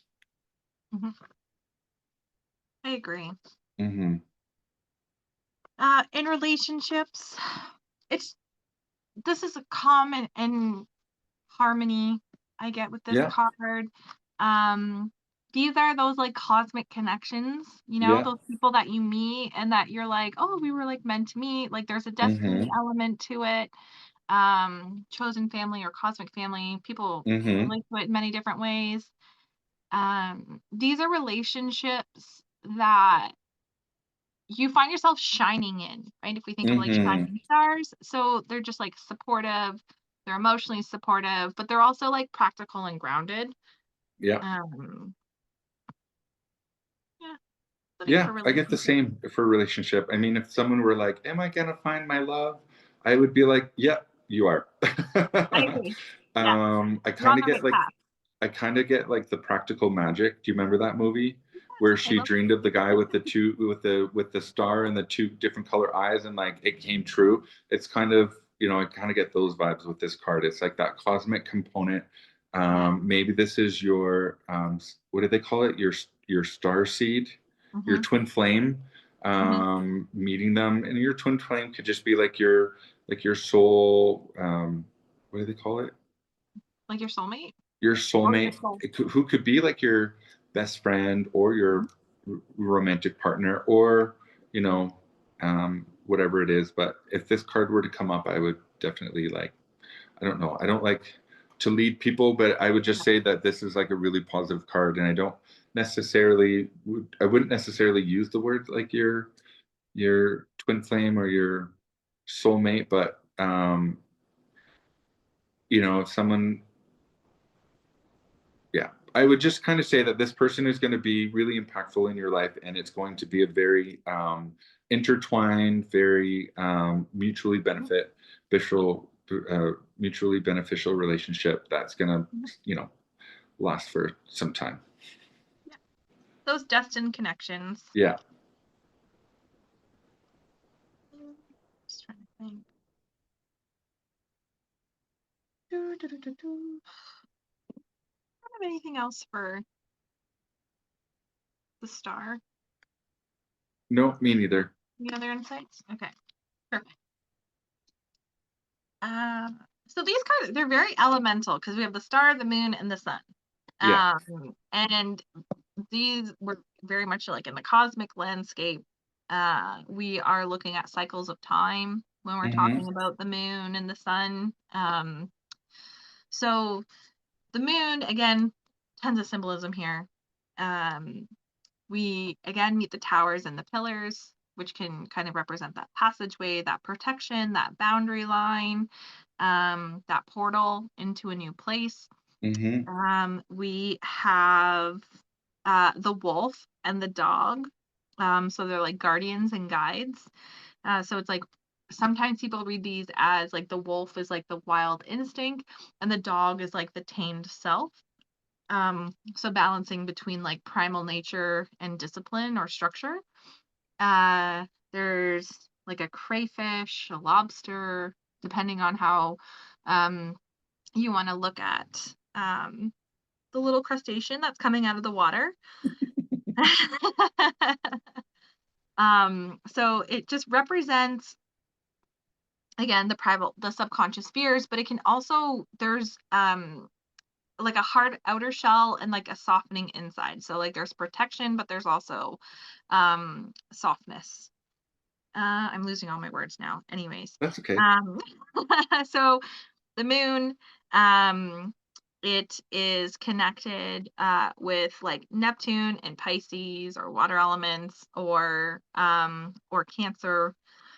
This reflection changes, imagination, speculation, illusions and mystery, cycles, intuition, and reflection. Oh, and I forgot Mhm. the primary symbol that we see here is some people, there's a sun. Some people, this is like an eclipse. And there's so many like, so one of my I love this one. It's like opposing forces, right? So if you think of the sun and the moon, and typically they're in polarity of each other, but eclipses bring them together.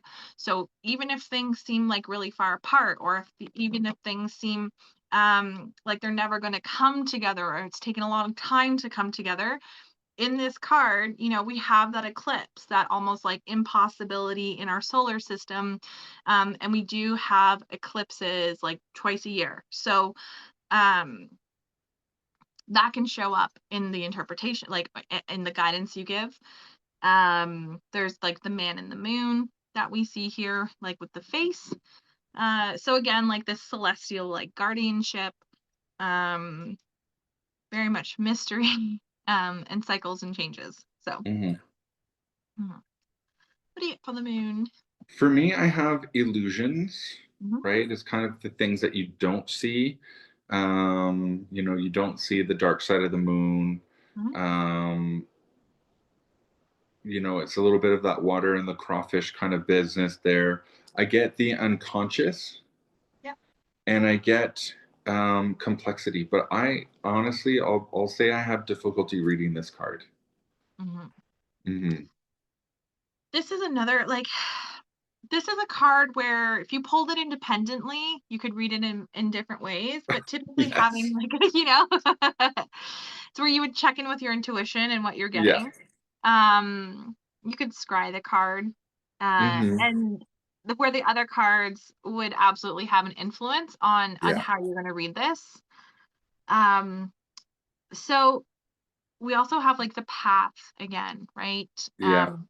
And if this were to come up in career, I would absolutely like there might be things that are to be revealed. Hmm. And the moon is a reflector, which to me is very much like it shifted my perspective of the car because the sun generates its own energy, Right. right? It's very outward. the moon reflects the sun. So Yeah. depending on the phase of the moon, uh, like how much of the moon is being reflected, and then we get the full moon where we have like this full illumination. So if there's very much like a scale at which things are being revealed. Mm-hmm. And that reflection element is always something that stands out to me. So it's like, are you seeing the dynamics that are at play? Yeah. To me, something, it's gonna come up. But the moon, it could also just mean like an evening or an ending, even Yeah. in your career. Yeah. Um, but to me, I would be like, is this what you want to be doing? This is someone who's like really, they're introspective, they're evaluating, and there's so much that can be read with the moon. So, Yeah. I mhm. was gonna say for career, like forces unseen, are you on the right path? Something Yeah. might be revealed. It might take you on a different, you know, you could get poached from your job. You Mhm, could do a 180 and do something completely different. This is somebody who goes from like law to podcasting. You know what I mean?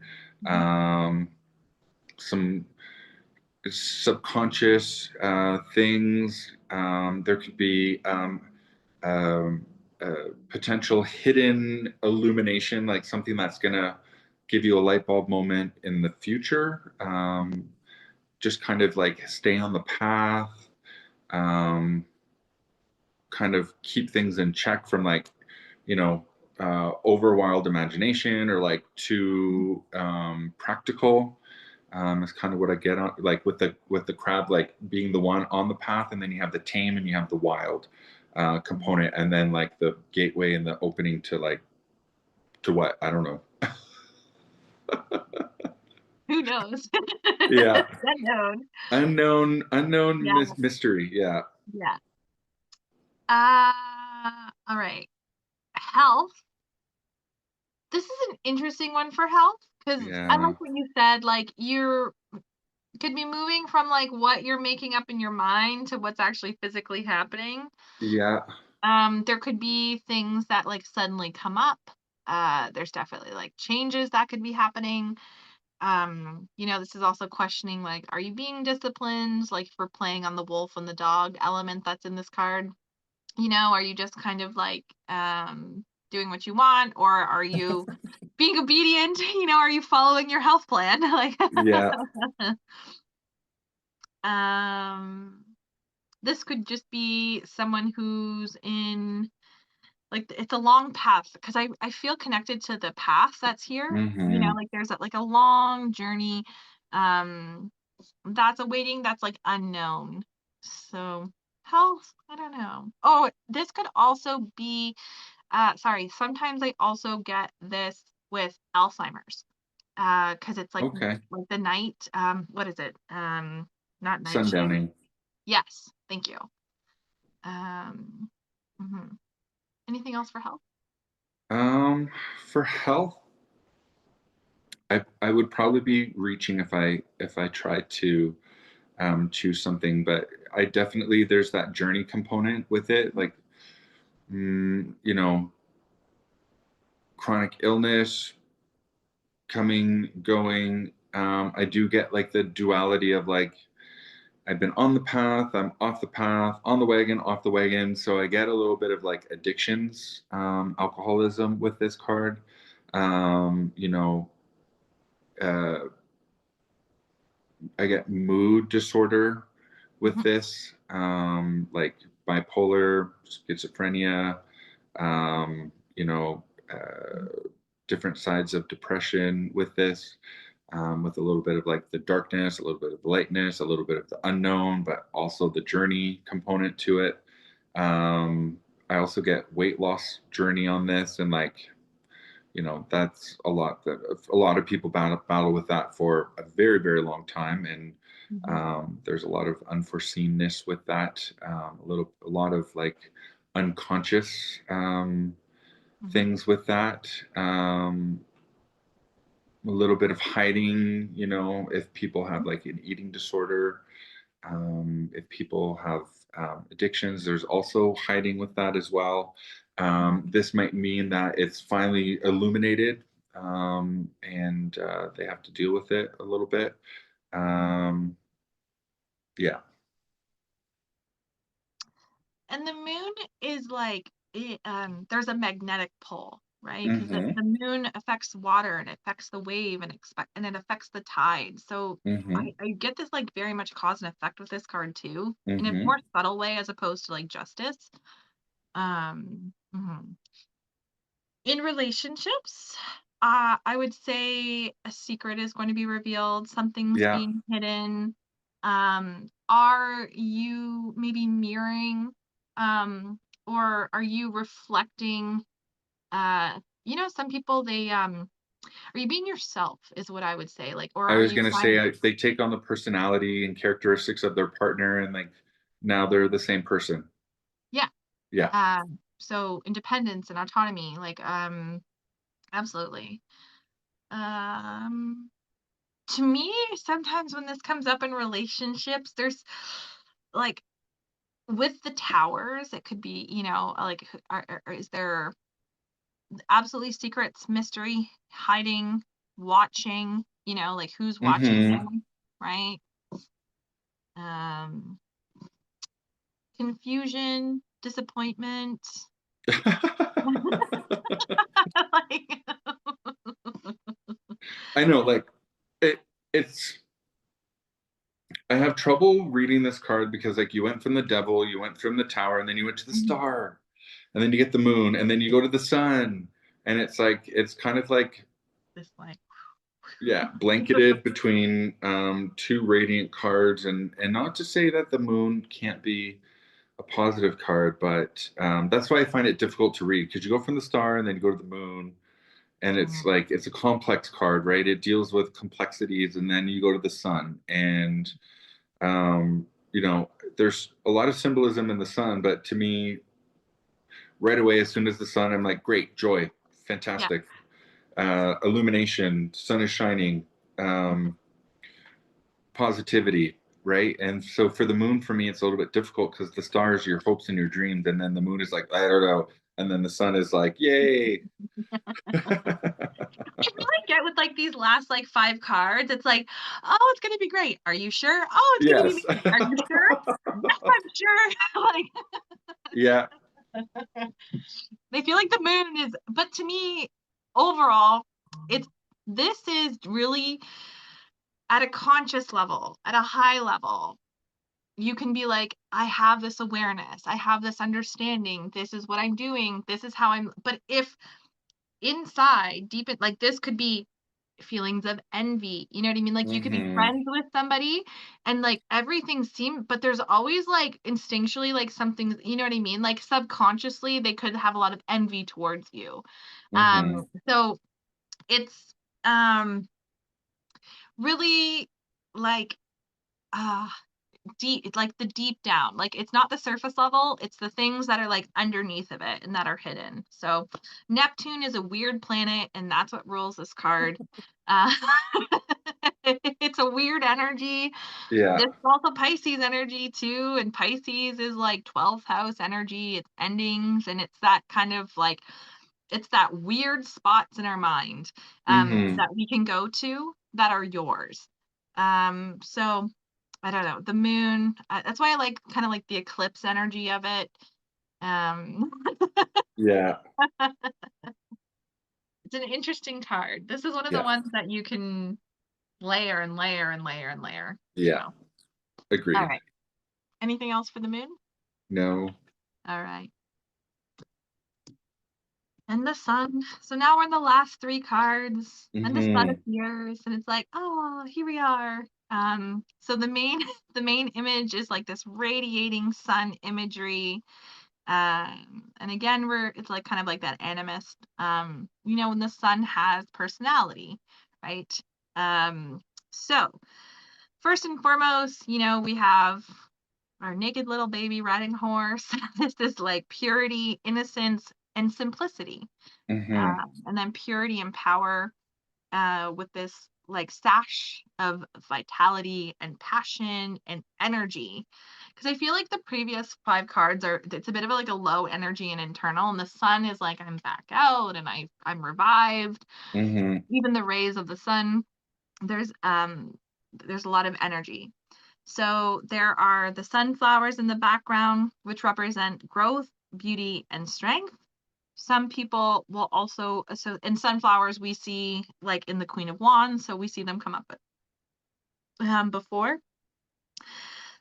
There's also what's really interesting. So there's a nymph um, that was turned into a sunflower when they were mourning the loss of her lover, the sun god, right? Like Helios, who we're seeing here, which is kind of like why there's the face in the sun.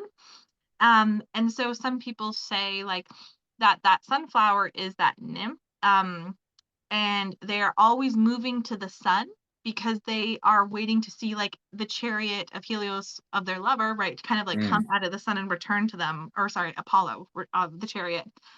I just thought that was interesting. There's so much folklore that you can look into. Just depends on what rabbit hole you want to go jump in. Yeah. Uh, there's a walled garden, which can represent boundaries, security, and protection. And then again, we have that red feather coming back, and so seeing this like return of life force because the feather is like very upright, whereas in the devil, it was more like cascading down the helmet, and this now the feather is like upright, which we see like in the Page of Wands. Um, Overall, the sun, it's Leo energy, so it's attainment, celebrity, joy, success, pleasure, happiness, renewal. But joy and success are like my primary words. Yeah, I mean, even when the sun has that physical response to you, it's healing, it's warmth, it's, you get a bit of a tan, and people say you have a glow. So it's Mhm, illumination of whatever. It's energy, it's confidence, it's joy. mhm. Um, and that's what I get from this card. I agree. In career, this is just like enjoy it. Like enjoy Yeah, the success, enjoy the hard work. Um, yeah, like it could be money, not this, but to me, this it's overall just acknowledgement, being yeah, praised. Um, maybe you're done with like your last quarter yeah, and you're like, oh, my workload is lightened. I can, come back to the basics, coming back to the simplicity of your job, maybe working on a project for a long time. Um, those are like my major career ones. yeah. So for career, I just kind of think like, you found the right one. Yeah. Um, you know, you hopefully have some joy, some success, you just feel like comfortable and like good about your job It's is true. really, yeah, whatever it is. I mean, um, I Enjoy. think about a friend of mine who is a hairstylist, and he Hmm. was like, there's two things that I feel confident in. One is this, and two is hair. Hmm. I just, it's that creative component. It's that, making people feel good. And, if this card came up for his career, I would be like, yep, this is it. Like, obviously people aren't going to like everything. You may not make the most money from it, but it is You love it. to me, it's like, it's the most rewarding. Yeah.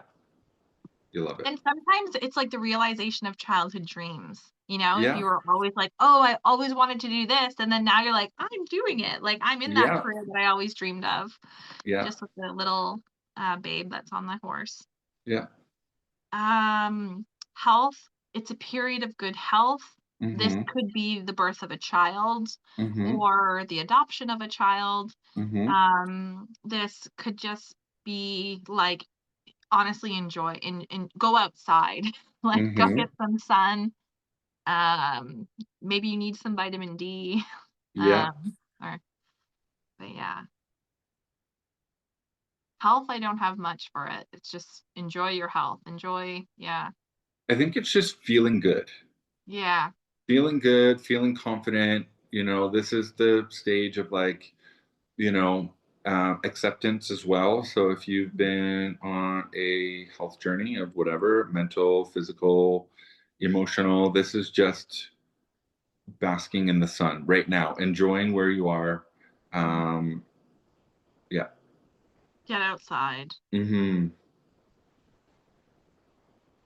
Relationships, it's good relationships. Yeah. There's like good energy. It's good. Yeah. You're feeling very confident about yourself, right? The image of the child, it's a very vulnerable, like you're able to be yourself, like with no, because there's no clothing, right? So you're able to like really like reveal yourself and just be true to who you are is kind of what I get from this card as well. Yeah. Um, I get like good energy. These are first and foremost with yourself, right? You're feeling really good about yourself. Maybe this is someone who is doing like inner child work, Yeah. um, and like returning back to like play and joy. Yeah. Um, and in your relationships that you have, I would be like, who's giving you energy? Right? Because like Hmm. whoever, who, like, there's people who you leave and you feel drained, or there's people that you leave and you feel really good about. Exactly. Um, just really good, you know, really good energy for relationships. Yeah. So for me, the illuminating and energy and confidence, if somebody was doing inner child work, this is like bringing out that confidence, that joy, that energy, childish, Mhm, yeah, youthful energy, illuminating on things, that could have been hidden and suppressed, but like feeling good about, um, conquering them or understanding them. This is yeah, exactly, your friends who bring you joy. Like maybe this is, I get music festival with this card. mhm. It's very Three of Cups energy. Um, yeah, just enjoy life, have fun, find the joy in things, Mhm, smell the roses. mhm. Be yourself, 'cause this Yeah, is Leo, and Leo is all about self-expression. yeah, Leo is in the summer, if you live in a four-season climate, it's hot, yeah. like, enjoy that warmth. Anything else for the sun? No, but now we're going to the zombies. The up and downs, the up The and up and downs, down, I know. the highs and lows. The So highs and lows. Judgment, also a Hmm. card that, like, used to just boggle me. Um So judgment, there's again another archangel here, and just depending on which one that you would be pulled to, Michael, Gabriel, Raphael. Hmm. It's just that divine assistance that's coming. There's an awakening component with the trumpet, right? We think of trumpets as like announcing things, either like so this could be like in the like the royal family, like they're trumpeted, so it could be like fame and recognition, if that's, or it could be like trumpeting war, so depending on what you're picking up on and the energy that you're reading on. It's the flag of St. George, which represents like the unification of opposites. The dead people rising is really interesting because they're almost reflected. Some people see these as like the past and the present, depending if you're looking at the background figures or the foreground figures. But it's definitely like a new age. You've ended, and like there's a rebirth element to it. Hmm. There's a shedding of the old, right? So if you relate to the coffins, it could be like pieces of parts of yourself that you've decided you're ending, ways of doing things that you've ended. And the judgment is like you are living in that new energy. You're living in Hmm. that changed place. Um, and then the sea and kind of like the glacier, like that energy that's out there, purification, new world, possibility. My main keywords for this card are epiphany, awakening, this spiritual realization. This could be me. This is a very much a mediumship card for me. Ancestors, spirit in motion, clarity, decision, the moment before change, accountability, and choice are what I have for this card. Yeah, I get evolution, rebirth, and then I like that epiphany, like just having that aha moment. Yes. realization. Yeah. So in career, this is like maybe you've been struggling with how you're relating to your current career. This could be like you just accepting the circumstances and appreciating the career for what you have or Mm-hmm. the job for what you have. This could be the starting of a new job or a new career. Like the recognition component. This could be you from going and being on the team to managing the team. Those are my real career insights. Yeah, I get a little bit of like a realization of like, um, I think a lot of times we in our work in our careers, we just kind of like get that day to day kind of like da da da da da. And this Mhm, is like understanding or like having the light bulb moment of like, why have you continued to stay? Why have you, mhm, um, why do you do what you do? Right? mhm, I think sometimes people are drawn to certain things, but it's the why component. It's the realization of what you're doing. Or it could be like a rebirth of like, mhm, maybe you felt stagnant in your job and now you just all of a sudden feel, that sense of renewed energy towards the things that you're doing. If you have like a very artistic, creative kind of job, maybe you're a writer, maybe you were having writer's block and now you just feel reinvigorated to mhm, go and produce work, or your writer's block is done, or your creative block is over, or you just have like a renewed um,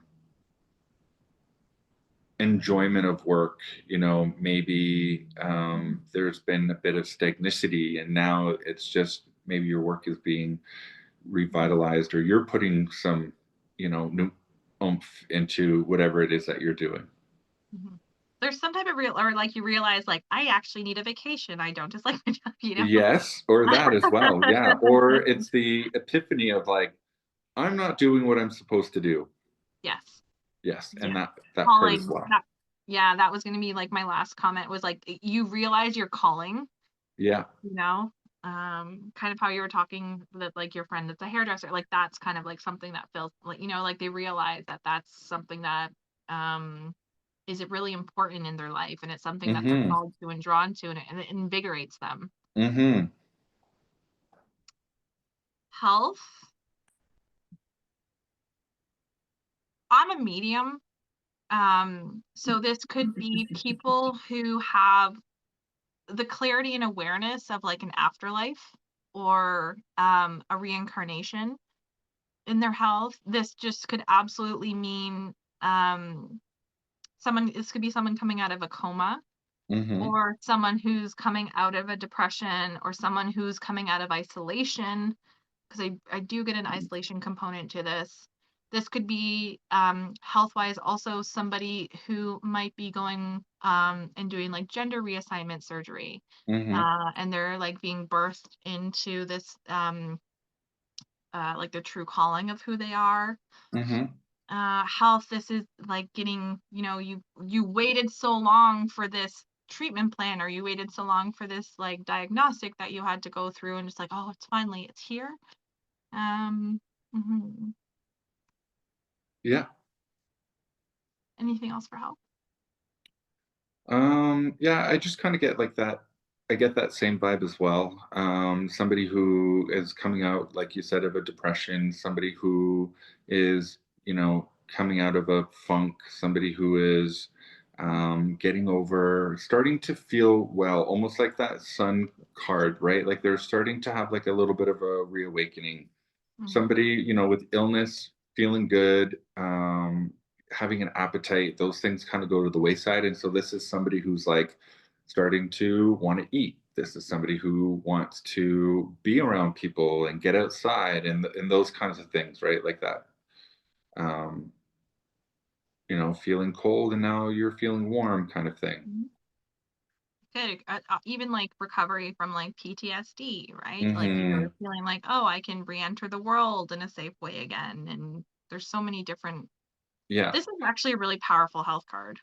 Mhm. I was gonna say, like, I get almost like somebody was anemic, or they Yes, were bleeding and they got a blood transfusion, or they got yeah, iron therapy, and now they're starting to feel, energized again. They feel, organ yeah, donation or yeah, absolutely. yeah. I worked with this, I worked with this Latino lady, and when she had to give people blood, she was like, "Oh, this is Jennifer Lopez blood." I love that. This is spicy blood. This is, yeah. And so when I see this card, I think of her immediately, and like, I love that. That's so yeah. cute. You're Uh, crazy, but I don't know. People responded well to it. Gave them a little bit of a chuckle.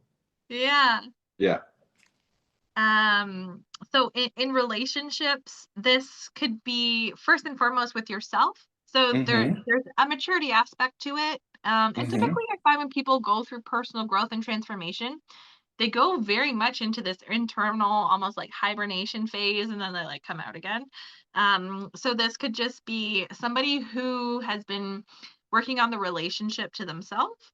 Mm-hmm. Um, and just because there's also like there's different types of people that are represented, and this could just represent like those different facets of the self, and you making peace with that, and like you kind of stepping into that version of yourself that's very self-assured, and relationships with like friends, it's a good time. So this could be like you're making the judgment call of like who you're going to be in a relationship with.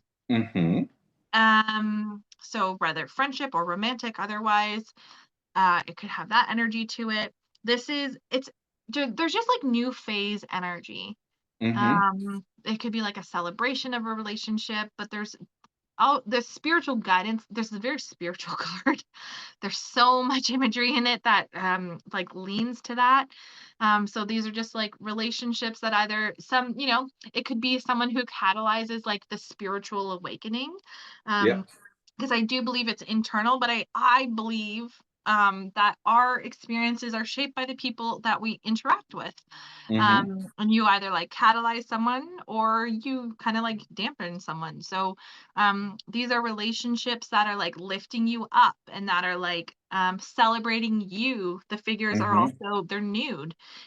So they're accepting you in your form, almost your true form, which is Yeah. in the last five cards also very much a component because most of the figures have shed their robes, and they are entering into the world or existing into the world in a natural state, right? Like we don't come here Mm-hmm. clothed.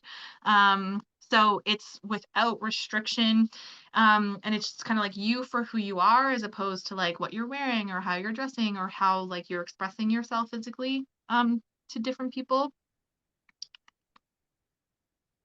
Reevaluating relationships, reassessing relationships, or just like celebrating. This could be like you're celebrating a milestone.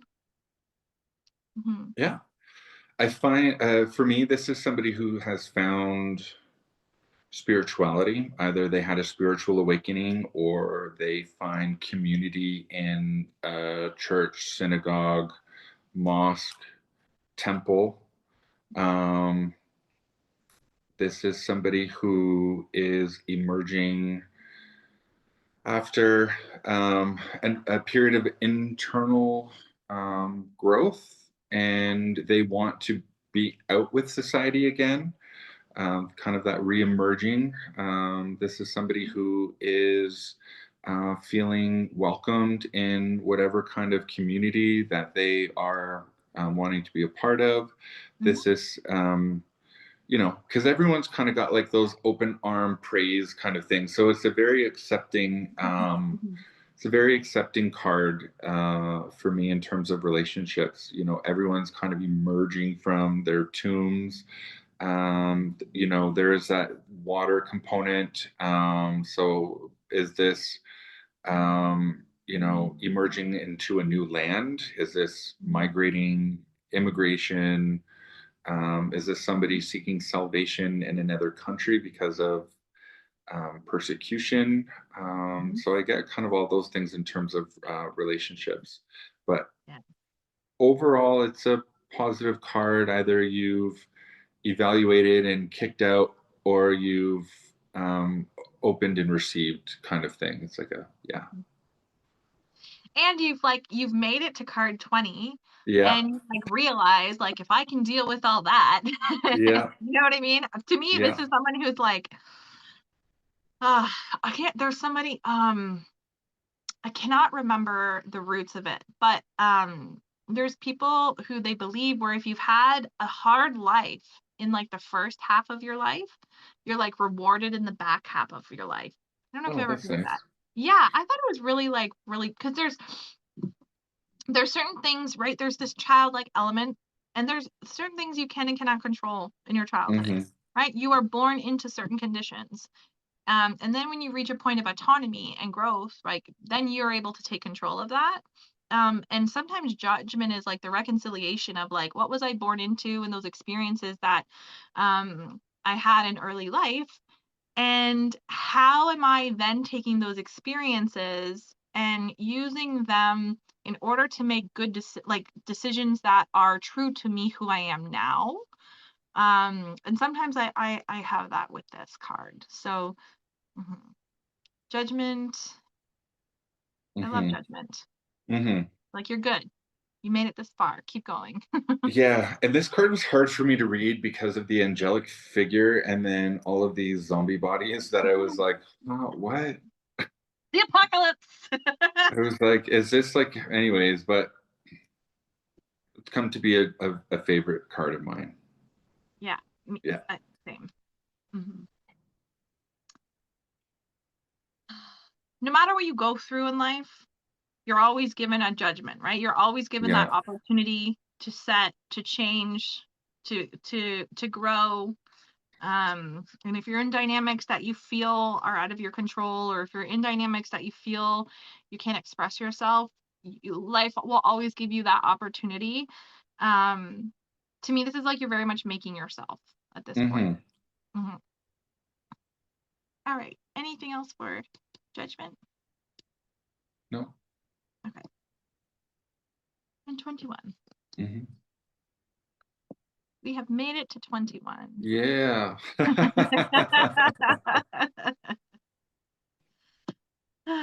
And 21 looks very similar to 10. Yes. So, with the worlds, we're going to revisit our fixed signs that we have in the corner, our like studious little beings that were in the wheel of fortune in card 10. They've now actualized or matured into their full form. So we have kind of that angel Aquarian energy. We have the bull of Taurus. We have the Leo lion of strength. And then we have the eagle of Scorpio. So just representing maturity, evolution, and like Hmm. fully like actualized expression.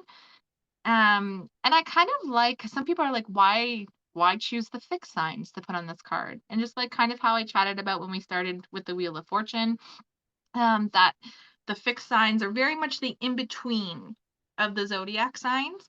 And the world, yes, it represents completion, but it also represents beginning. So I feel they put the fixed signs to be like, there's always, like there's not an ending to this. And we're given that like limitless and that infinity energy. Here with the red ties around the garland, it is the infinity symbol. And then passion will always feel that continuous change, the continuous opportunity. And we're getting a lot of like magician energy showing up in this card as well. Sorry, I have now the hiccups. The red ribbons, it's like the rhythm of nature, right? The cycles of life. Um, the merging of things, the coming together. We are also seeing like the wands. Some people see these as like the double-edged sword. But this is like the wands that we saw in the magician, and holding in either hand. And some beliefs are like the left side is femme energy, the right side is masc energy, in terms of like being receptive and being outwardly focused. So mastering the ability to receive and to give. Sometimes people see them as that kind of interpretation. But it's like making magic happen, and it's like making your dreams a reality, and having a lot of success, because this laurel or this wreath that we've seen many, many times throughout the entire tarot always represents a symbol of success and reward Mm-hmm. and recognition. And then just the figure floating through there is, sorry, like the world dancer. So it's like the soul of the world. And again, it depends on where you're pulling from and what you're putting into the card. But overall, the world represents fulfillment, completion, masterpiece, harmony, consciousness, uh, and the beginning of a cycle. I like to say, Mm-hmm. because like the fool is either at the end or the beginning, and it really just represents, again, with that infinity, stepping from one place. This is very much a portal card. Like even the image, the being, like the is floating through this portal of change. Um, so those are like my primary thoughts on the Mm-hmm. world. I get completion, wholeness. Mhm. Um, what did I put? Continual success, Yeah. and news cycle. So if this were to come up in career, Mm-hmm. what would you say? If this were to come up in career, I would say to the person that, you've been rewarded time and time again. Mhm. If your work is something that is fulfilling, keep going, because that's what's cycling this over and over again, is that fulfillment. New tasks, new opportunities, fulfillment, new tasks, new opportunities, fulfillment. So it's like continuously cycling. If this person is unhappy with their job, this might mean to me that is the end of a cycle, Mhm. that they need to find something else. There is that component of conscious decisions, as well as like, um, you know, um, end of a cycle, beginning of a cycle. We're at world 20. What have you learned? Not following necessarily your instincts or your intuition, but using your logical mind to complete the next steps. Mhm. What has it been that has been rewarding for you? Do like a plus minus, or like a pros and cons, and along the way, have you networked? Is there ability to Mhm. Yeah. use what you already know in that continuity to break a cycle to start a new cycle? So moving, not switching out careers completely, but like taking what you know, the people you know, ending a cycle, starting a new cycle. If you work in accounting, or finance, can you just get another job at another workplace that is finance as well? Just kind Mhm. of, if the breaking of the cycle is the workplace, but the continuation of the cycle is the same, um, you know, same but different, Mhm. Or it's kind of. taking skills that you've reached a certain level of mastery in Yeah, and applying it in new ways. Like me, I yeah, used to work in analytics and forecasting, and I'm a psychic. So there's this element of prediction, yeah, however you want to take that, and using it in a new way. Or yeah, it's using like, like business planning and improvement from a corporate structure and sense, and maybe applying that to small business. yeah. So it's taking skill, like sometimes I see in career too, it's like taking things that you're really good at and maybe applying it in a new way. Hmm. Mm. What about with health? With health, this is either breaking the cycle, or, the things that you're doing are good. So continue with them. Mhm. You know what I mean? Just recycle them. This is, somebody who is, maybe they are very athletic.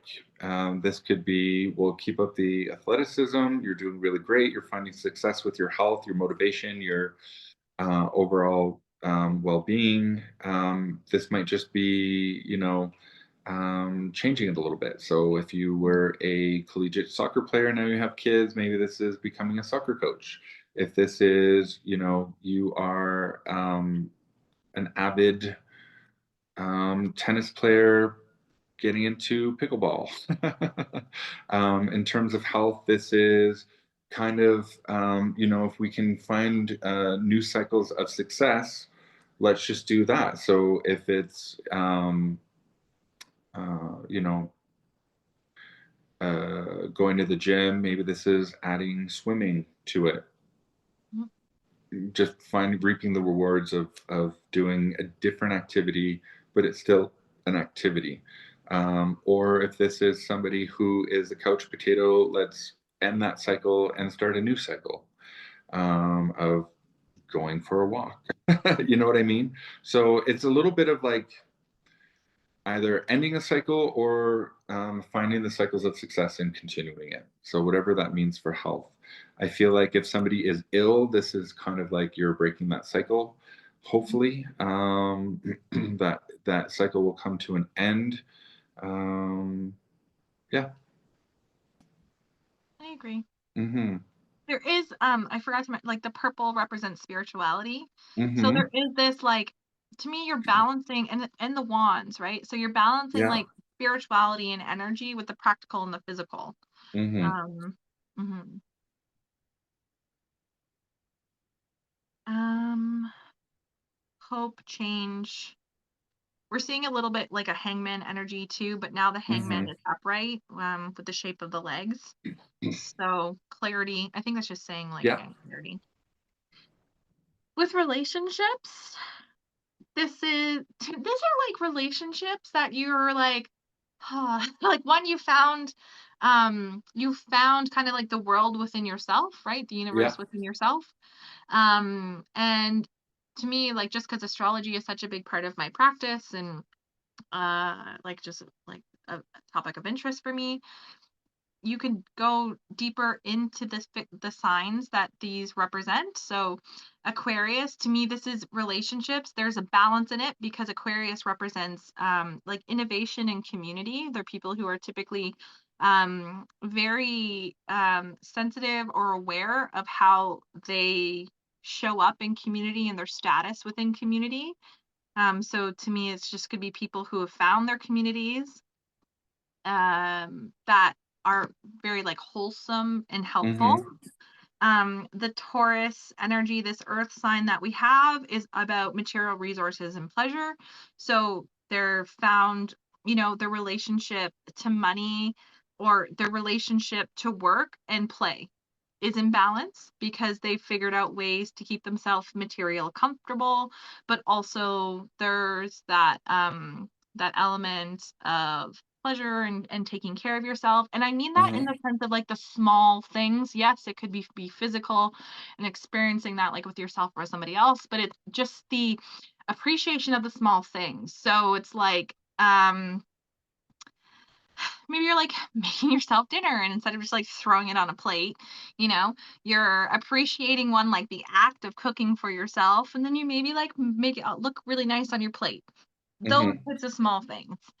Leo is very much self-expression, joy. It's a little bit more of like a carnal impulse, as opposed to Taurus. They're very much balancing.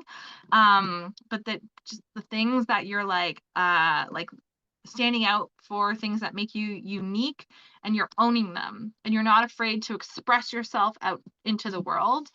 And then the eagle Scorpio energy is that promise of change, and that promise of like transformation. Um, so you can, in the relationship, it's like how you're relating to community, how you're Mm-hmm. relating to change and transformation, how you're relating to self-expression and totally owning yourself, and then how you're taking care of yourself.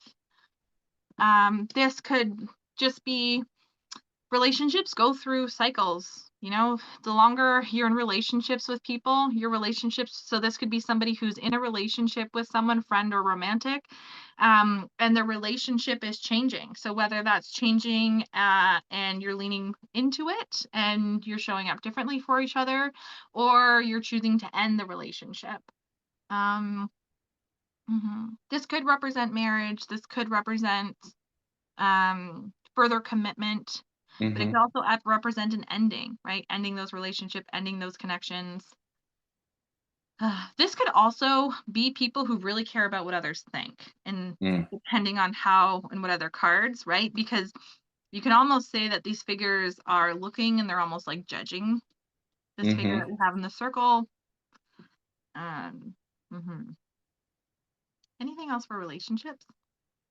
For me, I get the how you kind of like went through everything, all the four signs. But to me, it just means like finally getting to a point of personal wholeness, Yeah. like feeling that sense of like you understand your identity.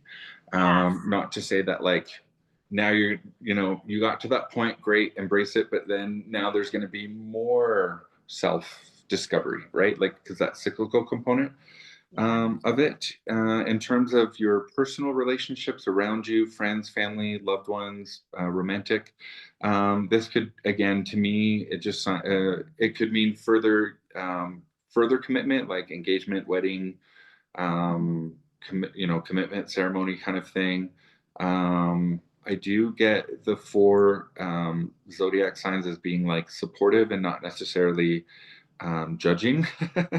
Yes. But again, if this is a cyclical card, this could mean that, if there's patterns of success or patterns of not success with your friends or family, it's just another cycle of like repeating Mhm. itself. This could be the end of a relationship, like you said, like we've got to this point in our friendship, romantic relationship, um, companionship, and now it's ending, and you can go through another cycle of journey. Mhm. Hmm. I very much get like though, like you found yourself and Hmm. you've really found your personal power. You're really able to express yourself. You trust your magic, you trust your spirituality, you trust your ability to take care of yourself, and you're not as influenced. I get that. Like this is someone who isn't like they have this boundary. They have really good boundaries. Um mm, Yeah, with the garland wreath, yeah, that can be like Not to keep people keeping out, not right. necessarily, like, in a sense of, like, "Oh, like, no one's allowed in." It's just because it's, like, leaves. But it's, like, personal boundaries are important. Yeah. And there's a filter, right? Like, you found these filters of systems that help you to be able to be whole, whatever wholeness Hmm. means. Hmm. Mhm. Anything else for the world? um it's also too like a seasons of change as well, like cycles of time, cycles of life experience, Mhm. passing as well. Yeah. And Yeah. these represent, like, Taurus is spring, Leo is Hmm. summer, Scorpio is fall, and Aquarius is winter time. So yeah, Yeah. absolutely with you. Nice. Yeah. Yay. Yay. We did it. We did it. We made it. What people watching this won't know is this was like months and months of like planning and um, Preparing. non-recorded chats and Yeah. preparing and I think yeah, it's a big task. I think to like undertake the tarot and to bring the tarot as a companion with you or yeah. cards in general, um, it takes time. Like and it researching and understanding and experience and trial and error, Hmm. and everything in between in order to evolve if you choose to. Yeah. But yeah, so thank you for coming on this journey with me. Thank you for doing this. Well, thank you for letting me tag along.